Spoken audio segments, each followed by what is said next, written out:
நிகழ்வோடு இணைந்திருக்கின்றோம். அந்த வகையிலே இன்று நாங்கள் பார்க்க இருப்பது கலாநிதி சண்முகம் வெற்றிவேல் அவர்கள் எழுதிய காலம் சஞ்சிகை ஒரு புலமைத்துவ ஆய்வு என்ற நூல் வெளியீட்டு நிகழ்வையும், காலம் சஞ்சிகையின் வாழும் தமிழ் புத்தக கண்காட்சியும் அந்த நிகழ்வையும், இந்தியாவிலே இருந்து இங்கே கனடாவுக்கு விருது பெறுவதற்காக வந்திருந்த 5 ஆளுமைகள் எழுத்தாளர்களுடைய கலந்துரையாடலும் இடம்பெற்றது. இந்த நிகழ்வுகளை தொகுத்து தடயத்தார் நேர்களோடு பகிர்ந்து கொள்வதில் நாங்கள் பெரும் மகிழ்ச்சி அடைகிறோம். இந்த நிகழ்வானது அக்டோபர் மாதம் 5ஆம் தேதி மாலை 5 மணியளவிலே ஸ்காப்ரோ வில்லேஜ் கம்யூனிட்டி சென்டர் மண்டபத்திலே இடம்பெற்றது. இந்த நிகழ்வை ஒழுங்குபடுத்தி நடத்திய காலம் இதழ் ஆசிரியர் செல்வம் மரளானந்தம் அவர்களுக்கும், இந்த நூலினை எழுதிய கலாநிதி சண்முகம் வெற்றிவேல் அவர்களுக்கும், இந்த நிகழ்விலே உரையாற்றியவர்களுக்கும், இந்த நிகழ்விலே பங்கு பெற்றிய அனைத்து கனடா வாழ் தமிழ் மக்களுக்கும் தடயத்தார் குழு சார்பாக எங்களுடைய நன்றிகளையும் பாராட்டுகளையும் தெரிவித்துக் கொண்டு நிகழ்வுக்குள்ளே செல்வோம். அடுத்து காலம் சஞ்சிகை ஒரு புலமைத்துவ ஆய்வு என்ற நூல். இது கலாநிதி சண்முகம் வெற்றிவேல் அவர்கள் எழுதியது. அந்த நூல் வெளியீட்டுக்கும் சேரன் சுயமாக காரணத்தால் வர முடியவில்லை. தொடர்ந்து ஜெகன் அவர்கள் தான் தலைமை தாங்குகிறார். அன்புடன் பா ஜெகனை அழைக்கின்றேன். அனைவருக்கும் மீண்டும் வணக்கம். இது இன்னொரு முக்கியமான விஷயம். நாங்கள் எங்களுடைய ஆர்வ கோளாறால நாங்கள் விஷயங்கள் சஞ்சிகைகள் இதுகள் எல்லாம் வெளியிட்டு இடைக்கட நின்று விட்டது. ஆனால் 1990 இருந்து இட்டவரை கிட்டத்தட்ட 62 இதழ்கள் காலம் வெளிவந்திருக்கிறது. அந்த முழு தொகுப்பையும் நாங்கள் பார்க்கும் பொழுதுதான் காலத்தினுடைய இலக்கிய தாக்கத்தை நாங்கள் அறிந்து கொள்ள முடிகிறது. சில வேளை நாங்கள் இந்த விஷயங்களுக்குள்ள அந்த இலக்கியம் சார்ந்த வேலை செய்கிறபடியால் எங்களுக்கு அதனுடைய விஸ்தீர்ணம் தெரிவதில்லை. வெளியிலிருந்து யாராவது பார்த்தா நீங்க இவ்வளவு வேலை செய்திருக்கிறீர்கள் பொழுது எங்களுக்கும் சில வேலை ஆச்சரியமாக இருக்கிறது. நாங்கள் வந்த காலத்தில் நாங்கள் இனவாதத்துக்கு முகம் கொடுக்க வேண்டும், மொழி ரீதியான சிக்கல்கள் இருக்கிறது. இவ்வளவு சிக்கலுக்குள்ளாகவும் நாங்கள் வேலை செய்து கொண்டு இந்த இலக்கியம் கலை என்று நாங்கள் பிரிந்திருக்கிறோம். எங்களுடைய நேரங்கள் இன்றைய வரையும் நாங்கள் கிட்டத்தட்ட மணிக்கணக்கென்று பார்த்தால் அது இந்திய பெருமானத்தை பார்த்தால் அது ஒரு 10, 15, 20 மில்லியன் டாலர்களை தாண்டி இருக்கும் நினைக்கிறேன். எனவே அந்த விஷயங்களை நாங்கள் இப்ப இருந்து பார்க்கும் பொழுது இவ்வளவு விஷயங்களை நாங்கள் செய்திருக்கிறோமா என்று ஆச்சரியமாக இருக்கிறது. எனக்கு இந்த கலாநிதி சண்முகம் வெற்றிவேல் அவர்கள் காலத்தை பற்றி, அதாவது காலத்தினுடைய 54 இதழ்களை எடுத்து ஒரு புலமைத்துவ ஆய்வை செய்திருக்கிறார். அதனுடைய காலம் இதழில் புலம்பிய தமிழரின் பண்பாட்டு அடையாள சிக்கல்கள் என்ற தலைப்பின் கீழ் அவர் ஆய்வை செய்திருக்கிறார். திரு சண்முகம் வெற்றிவேலை பற்றி குறிப்பாக சொல்ல வேண்டும் என்னன்னு சொன்னால், அவர் இலங்கையில் தபால் திணைக்களத்தில் பணியாற்றியவர். ஒரு ஊர்மமும் ஆர்வமும் உள்ள ஒரு மனிதர். இந்த சிங்கள சட்டம் வந்த பொழுது அனைவரும் சிங்களத்தில் இருந்து தள்ளி போன பொழுதும் கூட அவர் சிங்களத்தை பயின்று அவர் பல்வேறு இடங்களில் அவர் தபால் அதிபராக பணியாற்றியிருக்கிறார். அது மட்டுமல்ல, அவர் இங்கு வந்த பிறகும் தொடர்ச்சியாக படிக்க வேண்டும் என்று சொல்லி அண்ணாமலை பல்கலைக்கழக கனடா கிளையில அவர் இளங்கலை மற்றும் முதுமானி பட்டங்களை பெற்று அத்தோடு நிற்காமல் தொடர்ச்சியாக அவர் முனைவர் பட்டத்துக்காக மனோன்மணியம் சுந்தரனார் பல்கலைக்கழகத்தில் இணைந்து அங்கே போயிருந்து இந்த காலம் இதழின் கிட்டத்தட்ட அவர் இருக்கும் பொழுது 54 இதழ்கள் வந்திருந்தன. அந்த 54 இதழ்களையும் அவர் ஆராய்ந்து இந்த ஆய்வு கட்டுரையை அவர் சமர்ப்பித்து அவர் முனைவர் பட்டத்தை எடுத்திருக்கிறார். அதுதான் இன்று இந்த நூலாக இன்று வெளிவர இருக்கிறது. இவருடைய சிக்கல் என்னன்னு சொன்னால், இவர் போய் அங்க இருந்து இந்த ஆய்வுகளை செய்துட்டார். அந்த நேரம் தான் கோவிட்டும் பெறுகிறது. இவர் பெரிய கஷ்டப்பட்டு போனார். இவர் வயதும் அப்போது அவருக்கு 70 வயது. இங்கு குடும்பம் அங்கு, அவர் அங்கு தனிய. அப்ப உங்களுக்கு தெரியும், கோவிட் காலத்தில் உள்ள அந்த தவிப்பு ஒரு பெரும் தவிப்பும். அவர் தனித்து போய்விட்டார். இவர் எல்லாத்தையும் முடித்து வரும்பொழுதுதான் இவருக்கு பிரச்சனை வருகிறது. இவர் சென்னை விமான நிலையத்தில் வரும்பொழுது நீ இவ்வளவு காலம் என்ன செய்தான்னு இருக்க, நான் முனைவர் பட்டத்துக்காக இங்க ஆய்வுக்காக வந்திருந்து நான் முனைவர் பட்டம் பெற்று நான் போகிறேன். அப்ப அவர்கள் கேட்டிருக்கிறார், அப்படி என்ன இவ்வளவு காலம் இருக்கிறதுக்கான விசா அங்கே என்ன விசா? நீ முனைவர் பட்டம் எடுக்கிறதா இருந்தால் அதுக்கான ஒழுங்கான விசா நீ இந்திய அரசிடம் பெற்றிருக்க வேண்டும். சும்மா சாதாரண விசாவில் போய் இருந்து நீ படித்து விட்டு வர முடியாது. ஒரு பெரிய சிக்கல் அவருக்கு அப்பொழுதுதான் அறிகிறார். இவருடைய பல்கலைக்கழகம் கூட அவருக்கு சொல்லவில்லை, இவர் அங்கு படிப்பதற்காக வரும்பொழுது ஆவிக்குரிய விசா எடுத்துக்கொண்டு நீ வரணும் படிப்பதற்கான சொல்லி அவர் திரும்பி வர்றதுக்கு பெரிய சிக்கல் பட்டு பல்கலைக்கழகம் சார்ந்த நண்பர்களும் உதவித்தான் அவர் இங்கு வந்து சேர்ந்தார். எனவே இந்த நூலை குறித்து பேசுவதற்காக எங்கள் மத்தியில் இருக்கும் பேராசிரியர் மா சின்னத்தம்பி அவர்கள் வந்திருக்கிறார்கள். அவர் இலங்கையில் பொருளியல் மற்றும் கல்வியியல் துறையில் பேராசிரியராக பணியாற்றியவர். அவர் மிகவும் இக்கட்டான காலகட்டங்களில் அங்கேயே இருந்து தனது துறை சார்ந்து தொடர்ச்சியாக வேலை செய்தவர். பல மாணாக்கர்களை உருவாக்கி இருக்கிறார், பல ஆசிரியர்களை உருவாக்கி இருக்கிறார். எல்லோராலும் மதிக்கப்படும் ஒருவர். இந்த நூல் குறித்து உரையாற்ற பேராசிரியர் சின்னத்தம்பி அவர்களை அழைக்கிறேன். காலம் சஞ்சிகை ஒரு புலமைத்துவ ஆய்வு என்ற இந்த நூல் வெளியீட்டு விழாவில் தலைமை தாங்குகிற நண்பர் ஜெயகரன் அவர்களுக்கும் சபையூருக்கு என்னுடைய அன்பான வணக்கம். மிக சிக்கலான ஒரு பணி. சண்முக வெற்றிவேல் அவர்கள் 70 வயதில் காலம் சஞ்சிகை கனடாவில் வெளிவந்த எல்லா இதழ்களையும் ஆதாரமாக கொண்டு ஒரு விஞ்ஞானபூர்வமான ஆய்வு முயற்சியில் ஈடுபட்டு அங்கீகரிக்கப்பட்ட பல்கலைக்கழகம் ஒன்று ஒரு கலாநிதி பட்டத்தை பெற்றிருக்கிறார். ஒரு செய்யப்படுமான கேள்வி ஒன்று இருக்கு. ஒரு பக்கம் இலக்கியம், இன்னொரு பக்கம் அறிவுசார் கல்வியினுடைய ஒரு ஆய்வின் அதிகூடிய ஆய்வு தகமை. இந்த ரெண்டுக்கு என்ன தொடர்புன்னு கேட்கலாம்.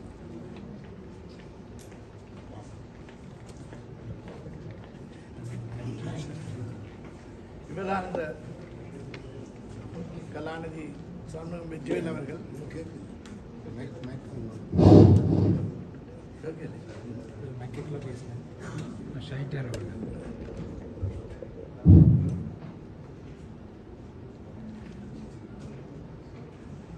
புலம்பெயர் தமிழர்களின் அடையாள சிக்கல்கள் என்ற தலைப்பில் இவர் இந்த ஆய்வை செய்திருக்கிறார். நான் கனடா வந்த பிறகு எனக்கு ஒரு நிலைமை ஏற்பட்டது. காலம் செல்லும் அவர்களை கேட்டார்கள், இந்த எல்லா சஞ்சிகைகளையும் ஒரு நேரம் வாசிக்க சொல்லி.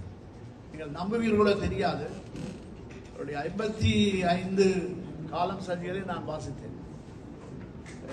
வேலை இல்லாத காரணத்தான் வாசித்தேன்.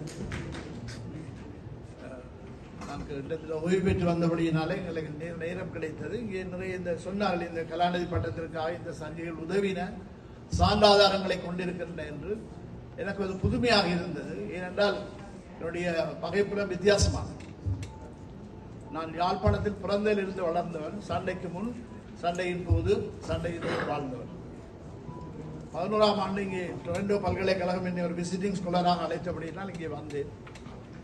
எனக்கு இங்கே தமிழர்களை பார்க்க புதினமாக இருந்தது. இந்தியாவில் நான் அகதி முகாமில் ஈழ தமிழரை சந்தித்திருக்கிறேன். மெல்பர்னில் இருந்தேன். மெல்பர்னில் நான் நிறைய அங்கே அகதிகளாக போய் வந்த இளைஞர்களையும் சந்தித்திருக்கிறேன். இது ஒரு பரிச்சயமான ஒரு விஷயமாக எனக்கு உணர்ந்தது. இலங்கையில் வாழ்ந்திருக்கிறேன், இங்கே அகதிகளை சந்தித்திருக்கிறேன், தமிழ்நாட்டில் அகதி முகாம் கனவை சந்தித்திருக்கிறேன், மெல்பர்னில் இளைஞர்களை சந்தித்திருக்கிறேன். இது ஒரு பழக்கமான விஷயமா இருந்தது. இவர்கள் இந்த புலம்பெயர்ந்த தமிழர்கள் எந்த வகையான பண்பாட்டு சிக்கல்களை எதிர்கொண்டிருக்கிறார் என்பதை பற்றி ஒரு ஆய்வு செய்திருக்கிறார். இங்க ஒரு பிரச்சனை என்னென்றால், இலக்கியம் என்றது என்ன? அவர்கள் தங்களுடைய சுதந்திரப்படி, தாங்கள் இணைத்தபடி சரியாகவோ பிழையாகவோ கற்பனையாக எழுதலாம். எந்த விதிமுறைகளும் கிடையாது. அது சுதந்திரமான ஒரு வழி என்றுதான் நான் நம்புறேன். ஏனென்றால் நான் நிறைய சினிமா பாடலை கேட்டிருக்கேன், நிறைய பிழை இருக்கு. சில பூக்கள் தானே மலர்கின்றது என்று மலர்கின்றன இருக்கும். அப்படியே பிழையா எழுதுறதுக்கும் கற்பனை செய்யறதுக்கும் இலக்கியத்தில் அதிகாரம் இருக்கு. யாரும் மறைக்க எப்படித்தான் எழுத நீ கேட்கலாம். ஆனால் ஆய்வு அப்படி செய்யலாம். அங்கீகரிக்கப்பட்ட ஒரு பல்கலைக்கழகத்தில் போய் ஒரு 3 வருஷம் இருந்து நிறைய பணம் செலவழித்து ஒரு ஆய்வை செய்திருக்கிறார் என்றால் அவர் செய்த அந்த ஆய்வை நாங்கள் விமர்சிக்க முடியாது. ஏனென்றால் ஏற்கனவே அதற்கு ஒரு அங்கீகாரம் இருக்கிறது, அறிவுசார் அங்கீகாரம் இருக்கிறது, அறிவுசார் ஒழுங்கமைப்புக்கு உட்பட்ட அந்த ஆய்வு செய்யப்பட்டிருக்கு என்பதால் அது ஒரு மிக ஏற்றுக்கொள்ளப்பட்ட ஒரு முடிவு. அப்ப இந்த கற்பனையா செய்த இந்த இலக்கியவாதிகளுடைய ஆதாரங்களை வைத்துக் கொண்டு இந்த விஷ பரீட்சைகளை இவர் போனார் என்ற கேள்வி. நம்பகமில்லாத சில கற்பனைகளையும் கதைகளையும் ஊகங்களையும் சோகங்களையும் துயரங்களையும் விரக்திகளையும் முரண்பாடுகளையும் கலாச்சார இடிபாடுகளையும் அவர் எழுதியிருப்பார். எல்லா இலக்கியமும் ஒரே மாதிரி எழுத தேவையில்லை, எழுத வேண்டியதில்லை. அதை ஆதாரமாக வைத்துக் கொண்டு விஞ்ஞானபூர்வமான ஆய்வு இவர் எப்படி எத்தகைய துணிவு இவருக்கு ஏற்பட்டது என்று சொன்னால் இவருக்கு வழிகாட்டிய பேராசிரியர் ஸ்டீபன் அவர்கள் தான். அவை இந்த 3 பேர் சம்பந்தப்படுகிறார் இந்த நூலில். ஒன்று, அதிக துணிவோடு இந்த ஆய்வை தொடங்கிய வெற்றிவேல் அவர்கள். இரண்டாவது, இவருடைய ஆய்வுக்கு வழிகாட்ட துணிந்த பேராசிரியர் ஸ்டீபன் அவர்கள். மூன்றாவது, இவருக்குரிய உள்ளீடுகளை இன்புட்ஸை கொடுத்த காலம் சஞ்சிகை. அப்ப இந்த உள்ளீடுகளை வைத்துக் கொண்டு இவர் ஆய்வு செய்திருக்கிறார் என்பது ஒரு மிகப்பெரிய விஷயம். இரண்டாவது ஒரு முக்கியமான விஷயம் என்னவென்றால் இந்த ஆய்வு செய்வது, ஆய்வு என்பது ரிசர்ச் என்று சொல்வார். ரிசர்ச் மிக தேடல், தொடர்ந்து தேடுவது, ஆழமாக தேடுவது, அகலமாக தேடுவது, நுட்பமாக தேடுவது, சார்ந்த ஆதாரங்களோடு தேடுவது, முடிவை பெறுவது, அந்த முடிவு பல முடிவுகளுக்கு வழிவகுப்பது. ஒரு தீசிஸ் வந்து தீசிஸ் உருவாக்கலாம். வெற்றிவேல் எழுதினாப்புல முடிஞ்சண்டு இல்லை. ஈழத்தனுடைய புலம்பெயர்வு, அவருடைய பண்பாட்டு சிதைவுகள் பற்றி இன்னும் 50 ஆய்வுகளை கூட செய்யலாம். இந்த புத்தகத்தை வாய்ச்சா தெரியும் உங்களுக்கு. அத்தகைய மிகப்பெரிய பரப்பு எங்களுக்கு இருக்கிறது. கனடாவில் மாத்திரம் நாங்கள் வாழவும் இல்லை, 28 நாடுகள் இருக்கிறோம். யுத்தத்துக்கு முதல் வந்தார்கள், ஒழுங்காக வந்தார்கள். யுத்தத்தின் போது வந்தார்கள், ஒழுங்கில்லாமல் வந்தார்கள். யுத்தத்துக்கு பிறகு வந்தார்கள், ஒழுங்கை உருவாக்க நினைத்தார்கள். அவை எங்களுடைய புலம்பெயர்வு என்பது ஒரு பன்மை தன்மை கொண்டதாக இருக்கிறது. ஆனால் இவர் எடுத்துக்கொண்ட முக்கியமான விஷயம் என்னென்றால் பண்பாடு பற்றி. பண்பாட்டு சிக்கல். பண்பாடு என்றால் என்ன? ஒரு பெரிய இனக்குழுமம் தான் சரியன் நம்புகிற பல விழுமியங்களை, நியதிகளை, நியமங்களை தனிநபர்களுக்கு வலியுறுத்துவது. அந்த பண்பாடுகள் ஒரு மனிதனுடைய தனித்துவத்தை, அவருடைய நடத்தை கோலத்தை, அவருடைய வாழ்வின் ஒழுங்கை, வாழ்வு பற்றி அங்கீகாரத்தை உருவாக்குவதற்கு நியமமாக இருப்பது. அப்படி ஒரு பண்பாட்டு நியமங்கள் இருக்கிறதா? யாழ்ப்பாணத்தில் அதே பண்பாடு இங்கே இருக்கிறதா? நீங்கள்லாம் அப்படி சொல்லுவோம். நீங்கள் எப்படி உணர எனக்கு பல விசித்திரமாக இருப்பது. சிலருடைய நடவடிக்கைகள் எங்களை அருவருப்பாக பார்ப்பார். சிலர் இது தகுதி இல்ல ஒருவர் இங்கே வந்து விட்டார், என்னை அருவருப்பாக பார்த்திருக்கார். அந்நியப்படுத்தி பார்ப்பார். உயர்வு நம்பிக்கையோடு தாங்கள் இருந்து கொண்டு பார்ப்பார் ஏளனமாக. ஏனென்றால் அவர்கள் இங்கே சில அசாதாரண அனுகூலங்களை பெற்றுவிட்டார்கள். முதலே வந்து கொழும்புல அப்படித்தான். கொழும்புல 30 வருஷத்துக்கு முந்தி போனார்கள், டேட்டா போனாக்களை பார்த்து கொஞ்சம் வெள்ளி நகையாடுவதா. கனடாவில் முதல் 40 வருஷம் முதல் போறார்கள், வந்தார்கள். இப்ப வந்தாக்களை பார்த்தா கொஞ்சம் வித்தியாசம் இருக்குது. இந்த அகநிலை முரண்பாடுகளும் பண்பாட்டு மூலமாகத்தான் நம்ம பார்க்க வேண்டும். இந்த நூல் முழுக்க மிக ஆழமாக இந்த ஆய்வு செய்யப்பட்டது. என்னுடைய குரல் மட்டுமல்ல, என்னுடைய அபிப்பிராயம் மட்டுமல்ல. இந்த முரண்பாடுகள் எங்களுக்குள் விரும்பியோ விரும்பாமலோ இயல்பாகவோ இயல்பின்றியோ நிகழ்ந்து வருகிறது. இதை சொல்கிறார். இந்த ஆய்வு 3 அடிப்படையில் இருக்கிறது. ஒன்று, முதலாவது தலைமுறை அங்கிருந்து கஷ்டப்பட்டு அப்பா அம்மாவாக வந்தார்கள். 2வது தலைமுறை அவர்களோடு இளைஞர்களாக வந்தவர்கள். 8ஆம் படிச்சு, 6ஆம் வகுப்பு படிச்சு, SSLC படிச்சு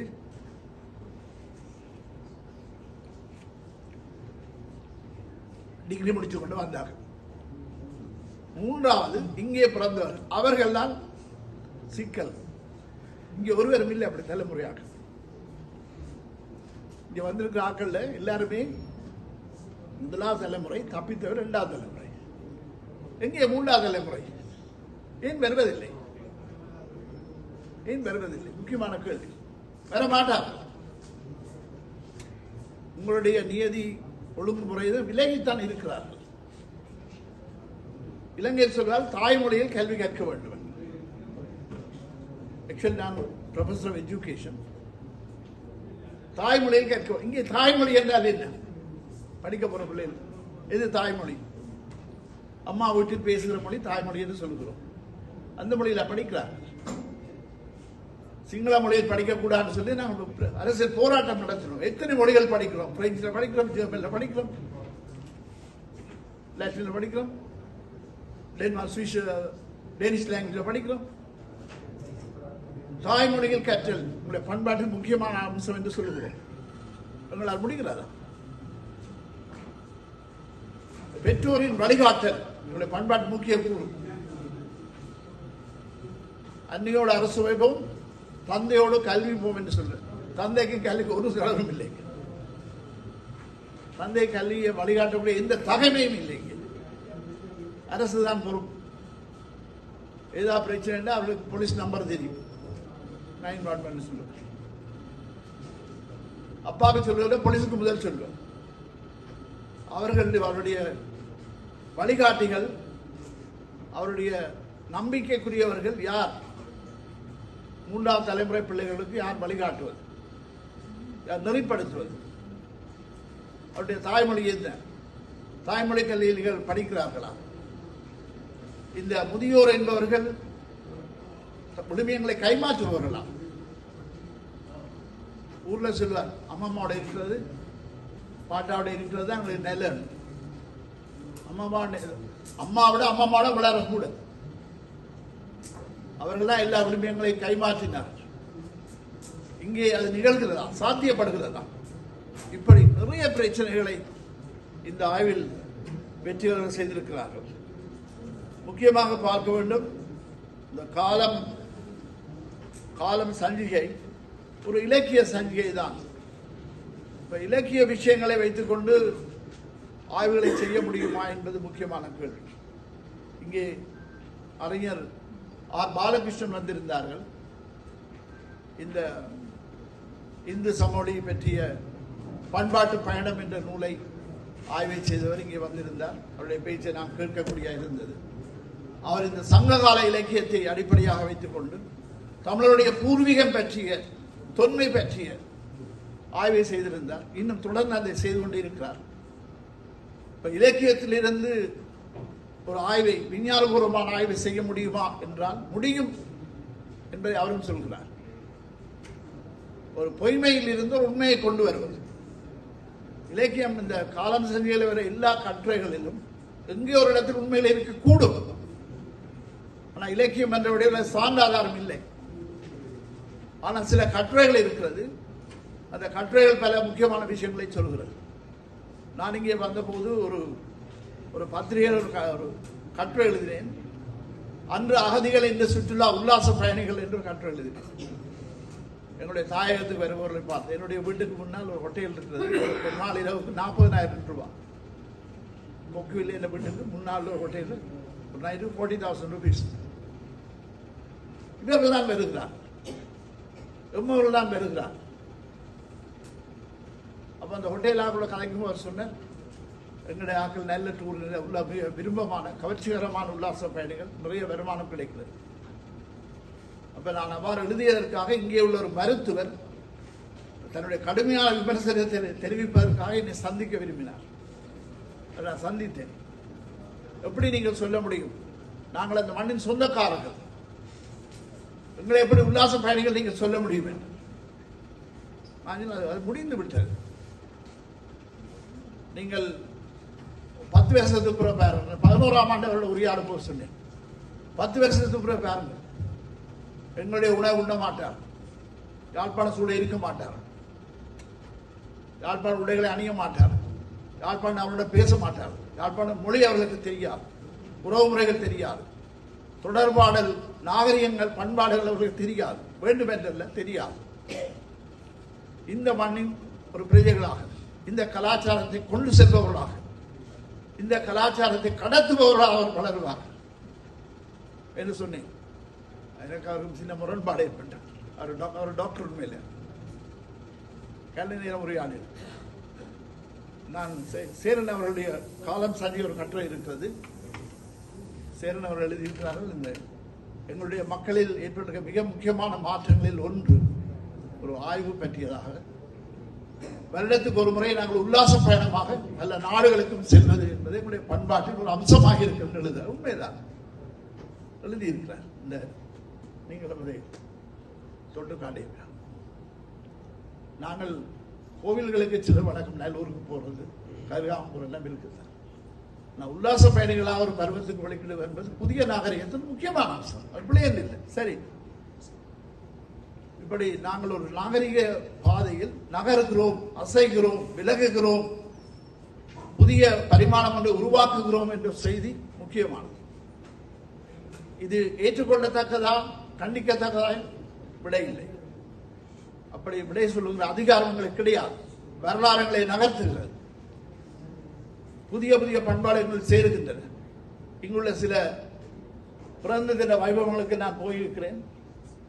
இந்த மொழியில் நிகழ்கிறேன் எனக்கு புரிந்து கொள்ள முடிவது. தண்ணீர் பந்தல் இருக்கும் அங்கே.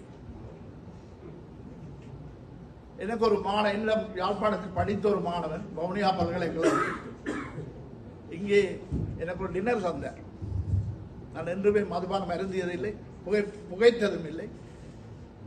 என்னுடைய சொந்த பழக்கம்.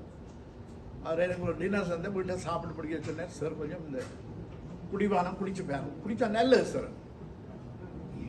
யாரு சொல்றேன்? இந்த மாணவன் சொல்றேன். யாருக்கு சொல்றேன்? குருவுக்கு சொல்றேன். மதுபானம் தெரியாது. என்னை நாகரிகமானவனாக மாறும்படி அவர் என்னை வடிவமைக்கின்றார். Design my self.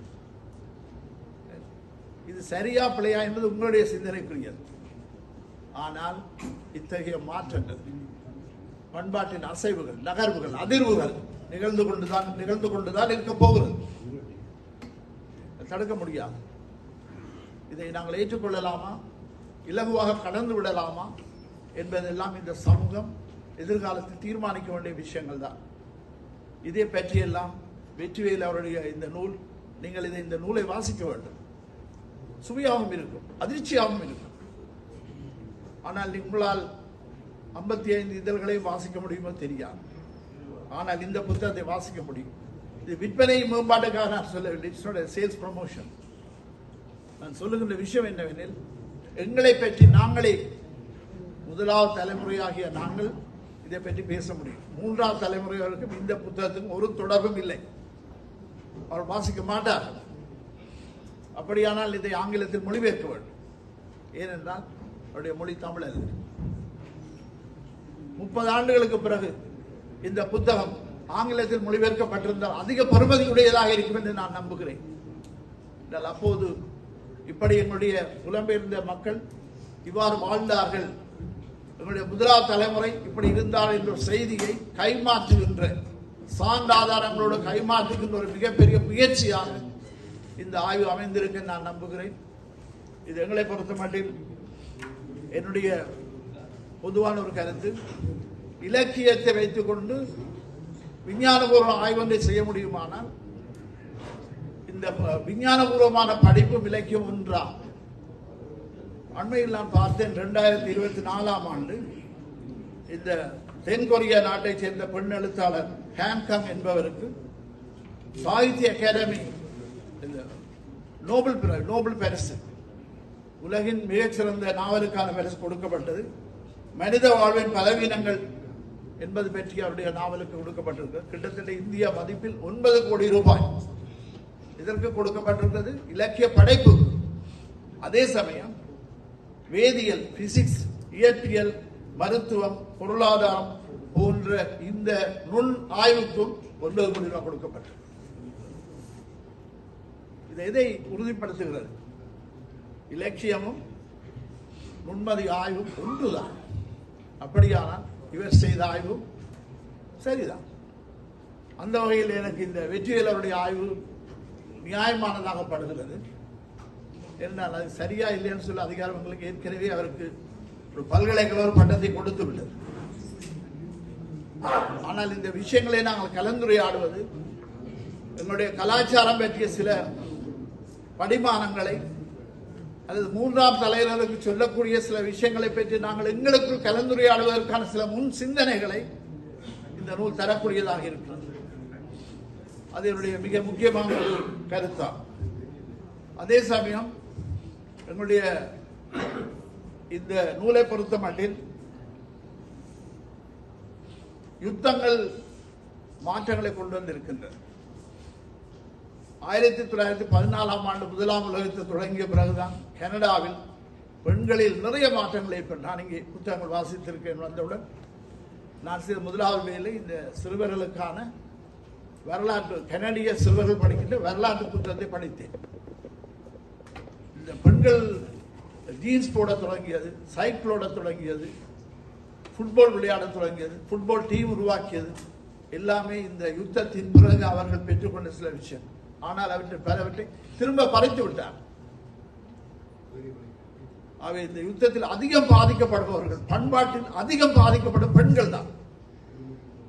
இங்கே இந்த புத்தகம் வெளியிடுகிற போது இரண்டாவது பதிப்பாக சில பெண்களுக்கு புத்தகம் கொடுத்தீர். இந்த பண்பாட்டின் மிக முக்கியமான மூலக்கூறே பெண்கள் தான். பெண்கள் திருமணம், விதவையாதல், அந்நியாதல், குழந்தைகளுடன் அலைதல், பகுதிமுகாம் குழந்தைகளை வைத்திருத்தல், இதுதான் எங்களுடைய பண்பாட்டினதும் புலம்பெயர் வாழ்வினதும் மிக முக்கியமான பிரச்சனை. நான் நேரடியாக கண்டிருக்கிறேன். ஒரு தடவை நாங்கள் எல்லோரும் ஒரே தடவையில் வீட்டை விட்டு வெளியேறும்படி இயக்கங்களால் கட்டாயப்படுத்தப்பட்டோம். இரவு நேரம் என்னுடைய 3 பொம்பளை பிள்ளை எனக்கு இருக்கு. 3 பிள்ளைகளோடும் 80 வயது இளைப்பாறைய ஆசிரியருடைய மாமியாரோடும் மழையில் நனைந்து நடந்து கொண்டோம் சாவச்சேரி நோக்கி. அப்போது வாழைத்தடலா எனக்கு அடித்தார். இடைவெளியில் பிள்ளை சொல்லி ஏன் அடித்தே தெரியாது. இப்படி நிறைய சுமைகளை கிளைக்கு இருக்கிறது. நிறைய சுமைகளை இருக்கிறது. ஆகவே இந்த பெண்கள் தான் மிக அவர் இறந்து போய்விட்டார் என்னுடைய மாமியார். இந்த பெண்கள் தான் கலாச்சாரத்தின் மைய புள்ளி. அவருடைய அசைவை கொண்டுதான் உங்களால் கலாச்சாரத்தின் சிதைவையோ சீராக்களை சொல்ல முடியும். நான் கனடிய வரலாற்றிலும் படித்திருக்கிறேன். இந்த நூலில், இந்த ஆய்வில் இவர் அதிக முக்கியத்துவம் கொடுத்திருக்கின்றார். இப்படி நிறைய உணர்ச்சிகரமான விஷயங்கள், சிந்தனைக்குரிய விஷயங்கள், மறு ஆய்வு செய்ய வேண்டிய விஷயங்கள், நாங்களாக ஒன்று கூட கலந்துரையாட வேண்டிய பண்பாட்டு விஷயங்கள் ஏராளமாக இருக்கின்றன. நாங்கள் நாகரிகத்திற்கும் பண்பாட்டிற்கும் அதிக இடைவெளி இல்லை. 3ஆம் தலைமுறையினர் நாகரிகத்தோடு இருக்கிறார்கள். நாங்கள் பண்பாட்டோடு இருக்க ஆசைப்படுகிறோம். இந்த நாகரிகமா பண்பாடா என்பதில் எங்களுக்கு சின்ன ஒரு கூடுதான் இருக்கு, சின்ன பிரிவோடு தான் இருக்குது. நாகரிகமாக இருக்க போகிறோமோ, பண்பாட்டின் தொடர்ச்சியை கொண்டு திரிய போகிறோமோ என்பதுதான் முக்கியமான கேள்வி. அவர்களுக்கு ஈழமாக தெரிகின்ற விஷயங்கள் எங்களுக்கு முக்கியமாக உணரப்படும். நம்முடைய இனத்தினுடைய தனித்தன்மைகளை, வரலாற்று ரீதியான பெருமைகளை நாங்கள் நிலைநிறுத்த வேண்டும் என்றால் பண்பாடு இருக்கத்தான் வேண்டும். கோவில்கள் நிறைய பேச முடியும், மன்னிக்க வேண்டும். கோவில்கள் பற்றி யாழ்ப்பாணத்தில் நல்லூர் சுதந்திரத்திற்கு பிறகு அந்நியருடைய ஆட்சி காலத்தில் சிதைந்தது வேறு. எத்தனை தடவை கோயில் இடம் மாறியது, சன்னதி எத்தனை தடவை இடம் மாறியது, கதிர்காமம் எத்தனை தடவை இடம் மாறியது. ஆனால் இங்கே கோவில்கள் அடிக்கடி இடம் மாறுது. வணிக செல்வாக்கா, பண்பாட்டின் செல்வாக்கா, இப்படி நிறைய கேள்விகள் இருக்கிறது. இந்த கேள்விகளை பற்றி நாங்கள் மறுசிந்தனை செய்ய வேண்டிய ஒரு காலகட்டத்தில் இந்த 3ஆம் தலைமுறையினராகிய நாங்கள் இருக்கின்றோம். மிக முக்கியமான கவலை என்னவெனில், இங்கே இது நீங்கள் தமிழில் எழுதியிருக்கிறீர்கள், 3ஆம் தலைமுறை இதை வாசிக்கப் போவதில்லை. அவர்கள் வாசிக்க வேண்டும் என்று நீங்கள் கருதினால் ஆங்கிலத்தில் மொழிபெயர்க்க வேண்டும். அப்படியானால் நாங்கள் மொழியை தொலைத்து விட்டோம் என்பதுதான். இப்படி பல விஷயங்கள் எங்களுடைய விருப்பமின்றி எங்களிடமிருந்து விலகி செல்கின்றன என்ற உண்மையை சொல்லி இத்தகைய பல சிந்தனைக்குரிய விஷயங்களை விஞ்ஞானபூர்வமான ஆய்வாக செய்திருக்கிறார். இதற்கு மிக முக்கியமாக பெருமைப்படக்கூடியவர்களில் காலம் செல்லும் அவருடைய உழைப்பு, அந்த சஞ்சிகையின் பங்களிப்பு முக்கியமானது. இந்த விஷயத்தை நுட்பமாக ஆய்வு செய்ய உதவிய ஸ்டீவன் அவர்கள், பேராசிரியர் ஸ்டீவன் அவருடைய பங்களிப்பு முக்கியமானது. வெற்றிகள் அவர்களை பற்றி ஒன்று சொல்ல வேண்டும். கலாநிதி பட்டத்தை பெறுவதற்கு இவ்வளவு பணம் செலவழிக்க முடியுமா? நாங்கள் பல்கலைக்கழகத்தில் எங்களுக்கு சம்பளத்தோடு லீவு தருவார்கள், ரிசர்ச் ஃபண்ட் தருவார்கள், காசு தருவார்கள், படித்து முடிந்த பிறகு ப்ரமோஷன் தருவார்கள், ப்ரொஃபஸராக வருவோம், நிறைய பெனிஃபிட்ஸ் இருக்கு எங்களுக்கு. நான் தனிப்பட்டவன், நான் போக மாட்டேன். இவர் சிலவளை இந்த படிக்காவிட்டு இருந்தார், மன்னிக்க வேண்டும் வெற்றிவேல் அவர்களே.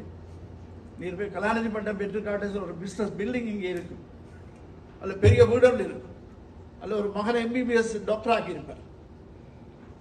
There is an opportunity cost. மிகப்பெரிய இழப்பு செலவுன்னு இருக்கிறார், சந்தர்ப்ப செலவுன்னு சொல்றான். அவருடைய டிகிரி வந்து நான் ஒரு opportunity cost. இவர் கலாநிதி பட்டத்தை ஆய்வை செய்ததனால் ஒரு இழப்பொன்றை அவர் பெற்றிருக்கின்றார் என்ற உண்மையை நாங்கள் சொல்ல வேண்டும். நான் அடிக்கடி லெக்சர்ல சொல்றது, சீனியர் மாணவர்களுக்கு தான் நான் கற்பிப்பது உண்டு, மாஸ்டர் டிகிரி ஆட்களுக்கு. நீ பிஹெச்டி செய்து வரைக்கும் இந்த மகன் ஓஎல் ஃபெயில் விடக்கூடாதுன்னு அடிக்கடி சொல்வேன். உன்னுடைய வெற்றி ஆகாது. நீ கலாநிதி பட்டத்தை பெறலாம், அந்த பட்டத்தை பெறுகிறவருடைய பிள்ளை உடைய மகன் ஓஎல் ஃபெயில் விட்டான் என்றால் ஒரு பிரயோசனம் இல்லை. அடிக்கடி நான் சொல்வது மிகப்பெரிய ஆப்பர்ச்சுனிட்டி காஸ்ட் தான் இந்த ஆய்வை செய்திருக்கிறார். இவருக்கு இந்த சமூகம் நன்றி கடமைப்பட்டிருக்கின்றது. நான் செய்ய மாட்டேன், இவரை போல நான் செய்ய மாட்டேன். பல மடங்கு என்னோட பெரியவர், பெருமைக்குரியவர், பாராட்டுதற்குரியவர். இந்த துணிவருக்கு முக்கியமான இதை விட ஒரு முன்னோடியாக இருக்கிறார். இவருடைய இந்த தலைப்பை வைத்து இன்னும் 10 ரிசர்ச் செய்யலாம், 20 PhD எடுக்கலாம். அவ்வளவு புதியர்கள் அங்கே இருக்கின்றனர். அது மாத்திரமல்ல, எங்களுடைய சமூக பொறுப்பு இருக்கிறது. இதை நீங்கள் எப்படி 3ஆம் தலைமுறைக்கு கைமாற்ற போகிறீர்கள், இத்தகைய பிரச்சனைகள் உங்களால் இனம் காணப்பட்டிருக்கிறது என்பதை எப்படி உங்களால் கைமாற்ற முடியும் என்பதை பற்றிய சிந்தனையை நீங்களே கேட்டுக்கொள்ள வேண்டும் என்ற செய்தியை சொல்லி நிறைய பேசணும் போல இருக்கிறது. ஆனால் நேரம் இல்லை. செல்லும் நன்றி. இந்த சிந்தனைகளை சொல்வது மட்டுமே என்னுடைய நோக்கம் மட்டுமல்ல. இந்த முயற்சிக்காக நான் பாராட்டி அதற்கு ஆதார புதியல்களை கொடுத்த காலத்திற்கு நன்றி கூறி, இவருக்கு வழிகாட்டிய ஸ்டீவன் அவர்களுக்கும் நன்றி கூறி, மிக பொறுமையாக என்னுடைய இந்த ஒழுங்கற்ற பேச்சை கேட்டமைக்க உங்களுக்கும் நன்றி கூறி அமைகிறேன். நன்றி, வணக்கம். நன்றி. உங்களுக்கும் நேரம் பிரச்சனை இல்லை, கொஞ்சம் நேரம் நாங்கள் விழுத்து விடலாம். அடுத்ததாக இந்த நூலை வெளியிட இருக்கிறோம். காலம் செல்வமண்ணைக்கு ஒரு விஷயம் சொல்லணும் என்னன்னு சொன்னால், இந்த புத்தகம் விடையில் அதில் வார பொருட்பிள்ளைகள், எழுத்துப்பிள்ளைகள் நீங்கள் நல்ல அவதானமாக பார்க்க வேண்டும். என்று சொன்னால் சில நேரம் இந்த ஆய்வு கட்டுரைக்காக இந்த நூல்களை எடுக்கும் பொழுது அந்த பொருட்பிள்ளைகளோடையும் அந்த ஆய்வு நூல் வெளிவருவதற்கான சந்தர்ப்பங்கள் நிறையவே இருக்கின்றன. இதிலும் அதுல ஒரு விஷயம் ஒன்று இருக்கு. அது முதல்ல நான் பார்த்திருக்கிறேன், அந்த கட்டுரையை நான் பார்த்திருக்கிறேன். தமிழ் மக்கள் மொன்றியலிலிருந்து ஒன்டாரியோ நகரம் நோக்கி என்று சொல்லி அந்த கட்டுரையில் இருந்தது. அது இதுலேயும் அப்படியே திருப்பியும் வந்திருக்கு. எனவே அப்படியான பிரச்சனைகள் வேற வாய்ப்புகள் இருக்கின்றன. அடுத்ததாக இந்த நூலை நாங்கள் வெளியிட இருக்கின்றோம்.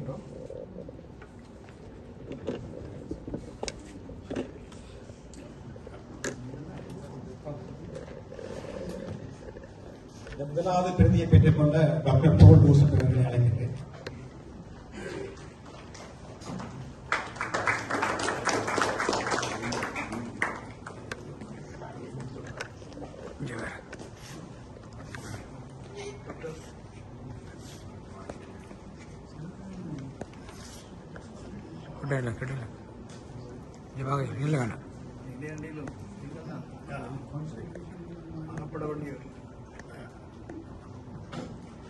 அடுத்ததாக திரு நிமலன் அவர்களை அழைக்கின்றேன்.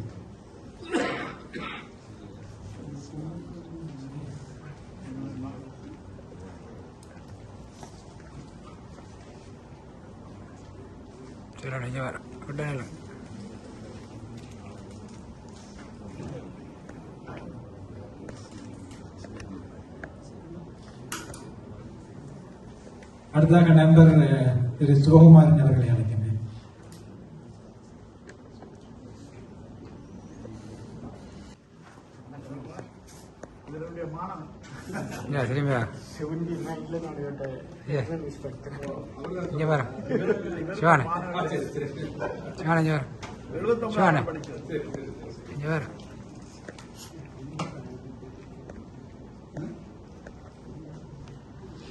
அடுத்ததாக திரு பாலராஜன் அவர்கள்.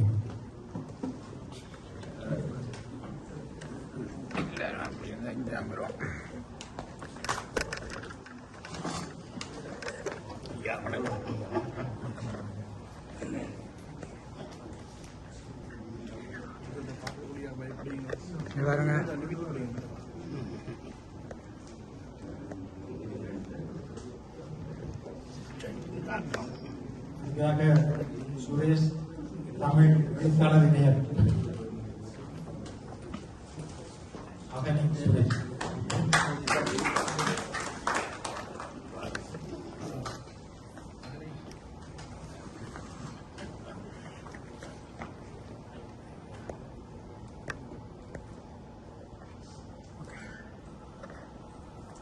அடுத்ததாக மேற்பாரிய அஞ்சல் அதிபர் சந்திரசேகரன்.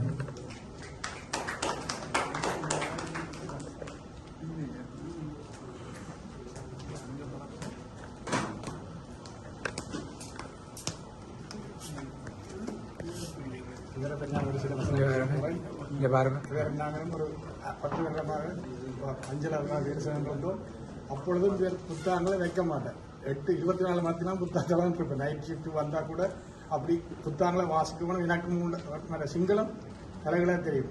முதல் அப்பாயின்மெண்ட் எடுத்து போனது கட்ட அங்கே போய் சிங்களம் படிக்கணும்னு சிங்களம் தெரியும், சிங்களம் படிக்க போனது. அப்படியே ஓர்வம் உள்ளவர் எதையும் செய்து முடிக்கணும்ன்ற இதுவும் இருந்தாரு. வயலை பற்றி கவனிக்க மாட்டேன். என்ன வேலை கொடுத்தாலும் அது தண்டை இது செய்யும். அவற்றை வெற்றிக்கு நான் என்னோட ஆசையில் தெரியும். நீங்க தான் செய்திருக்கணும் மதிப்பு.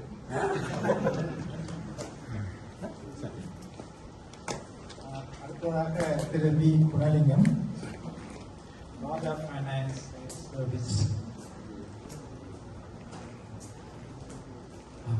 சரி, அப்புறம்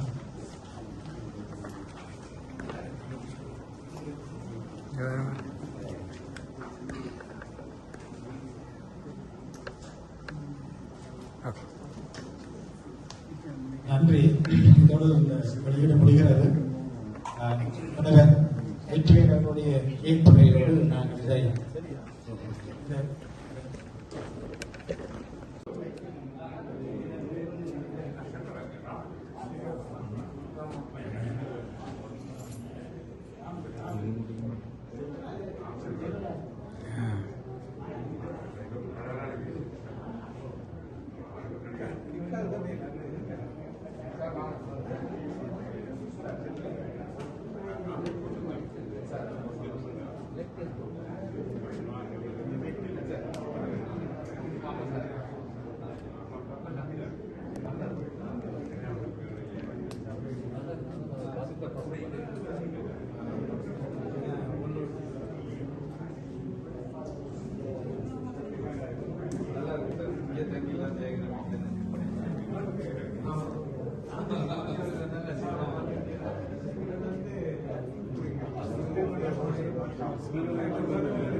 வணக்கம்.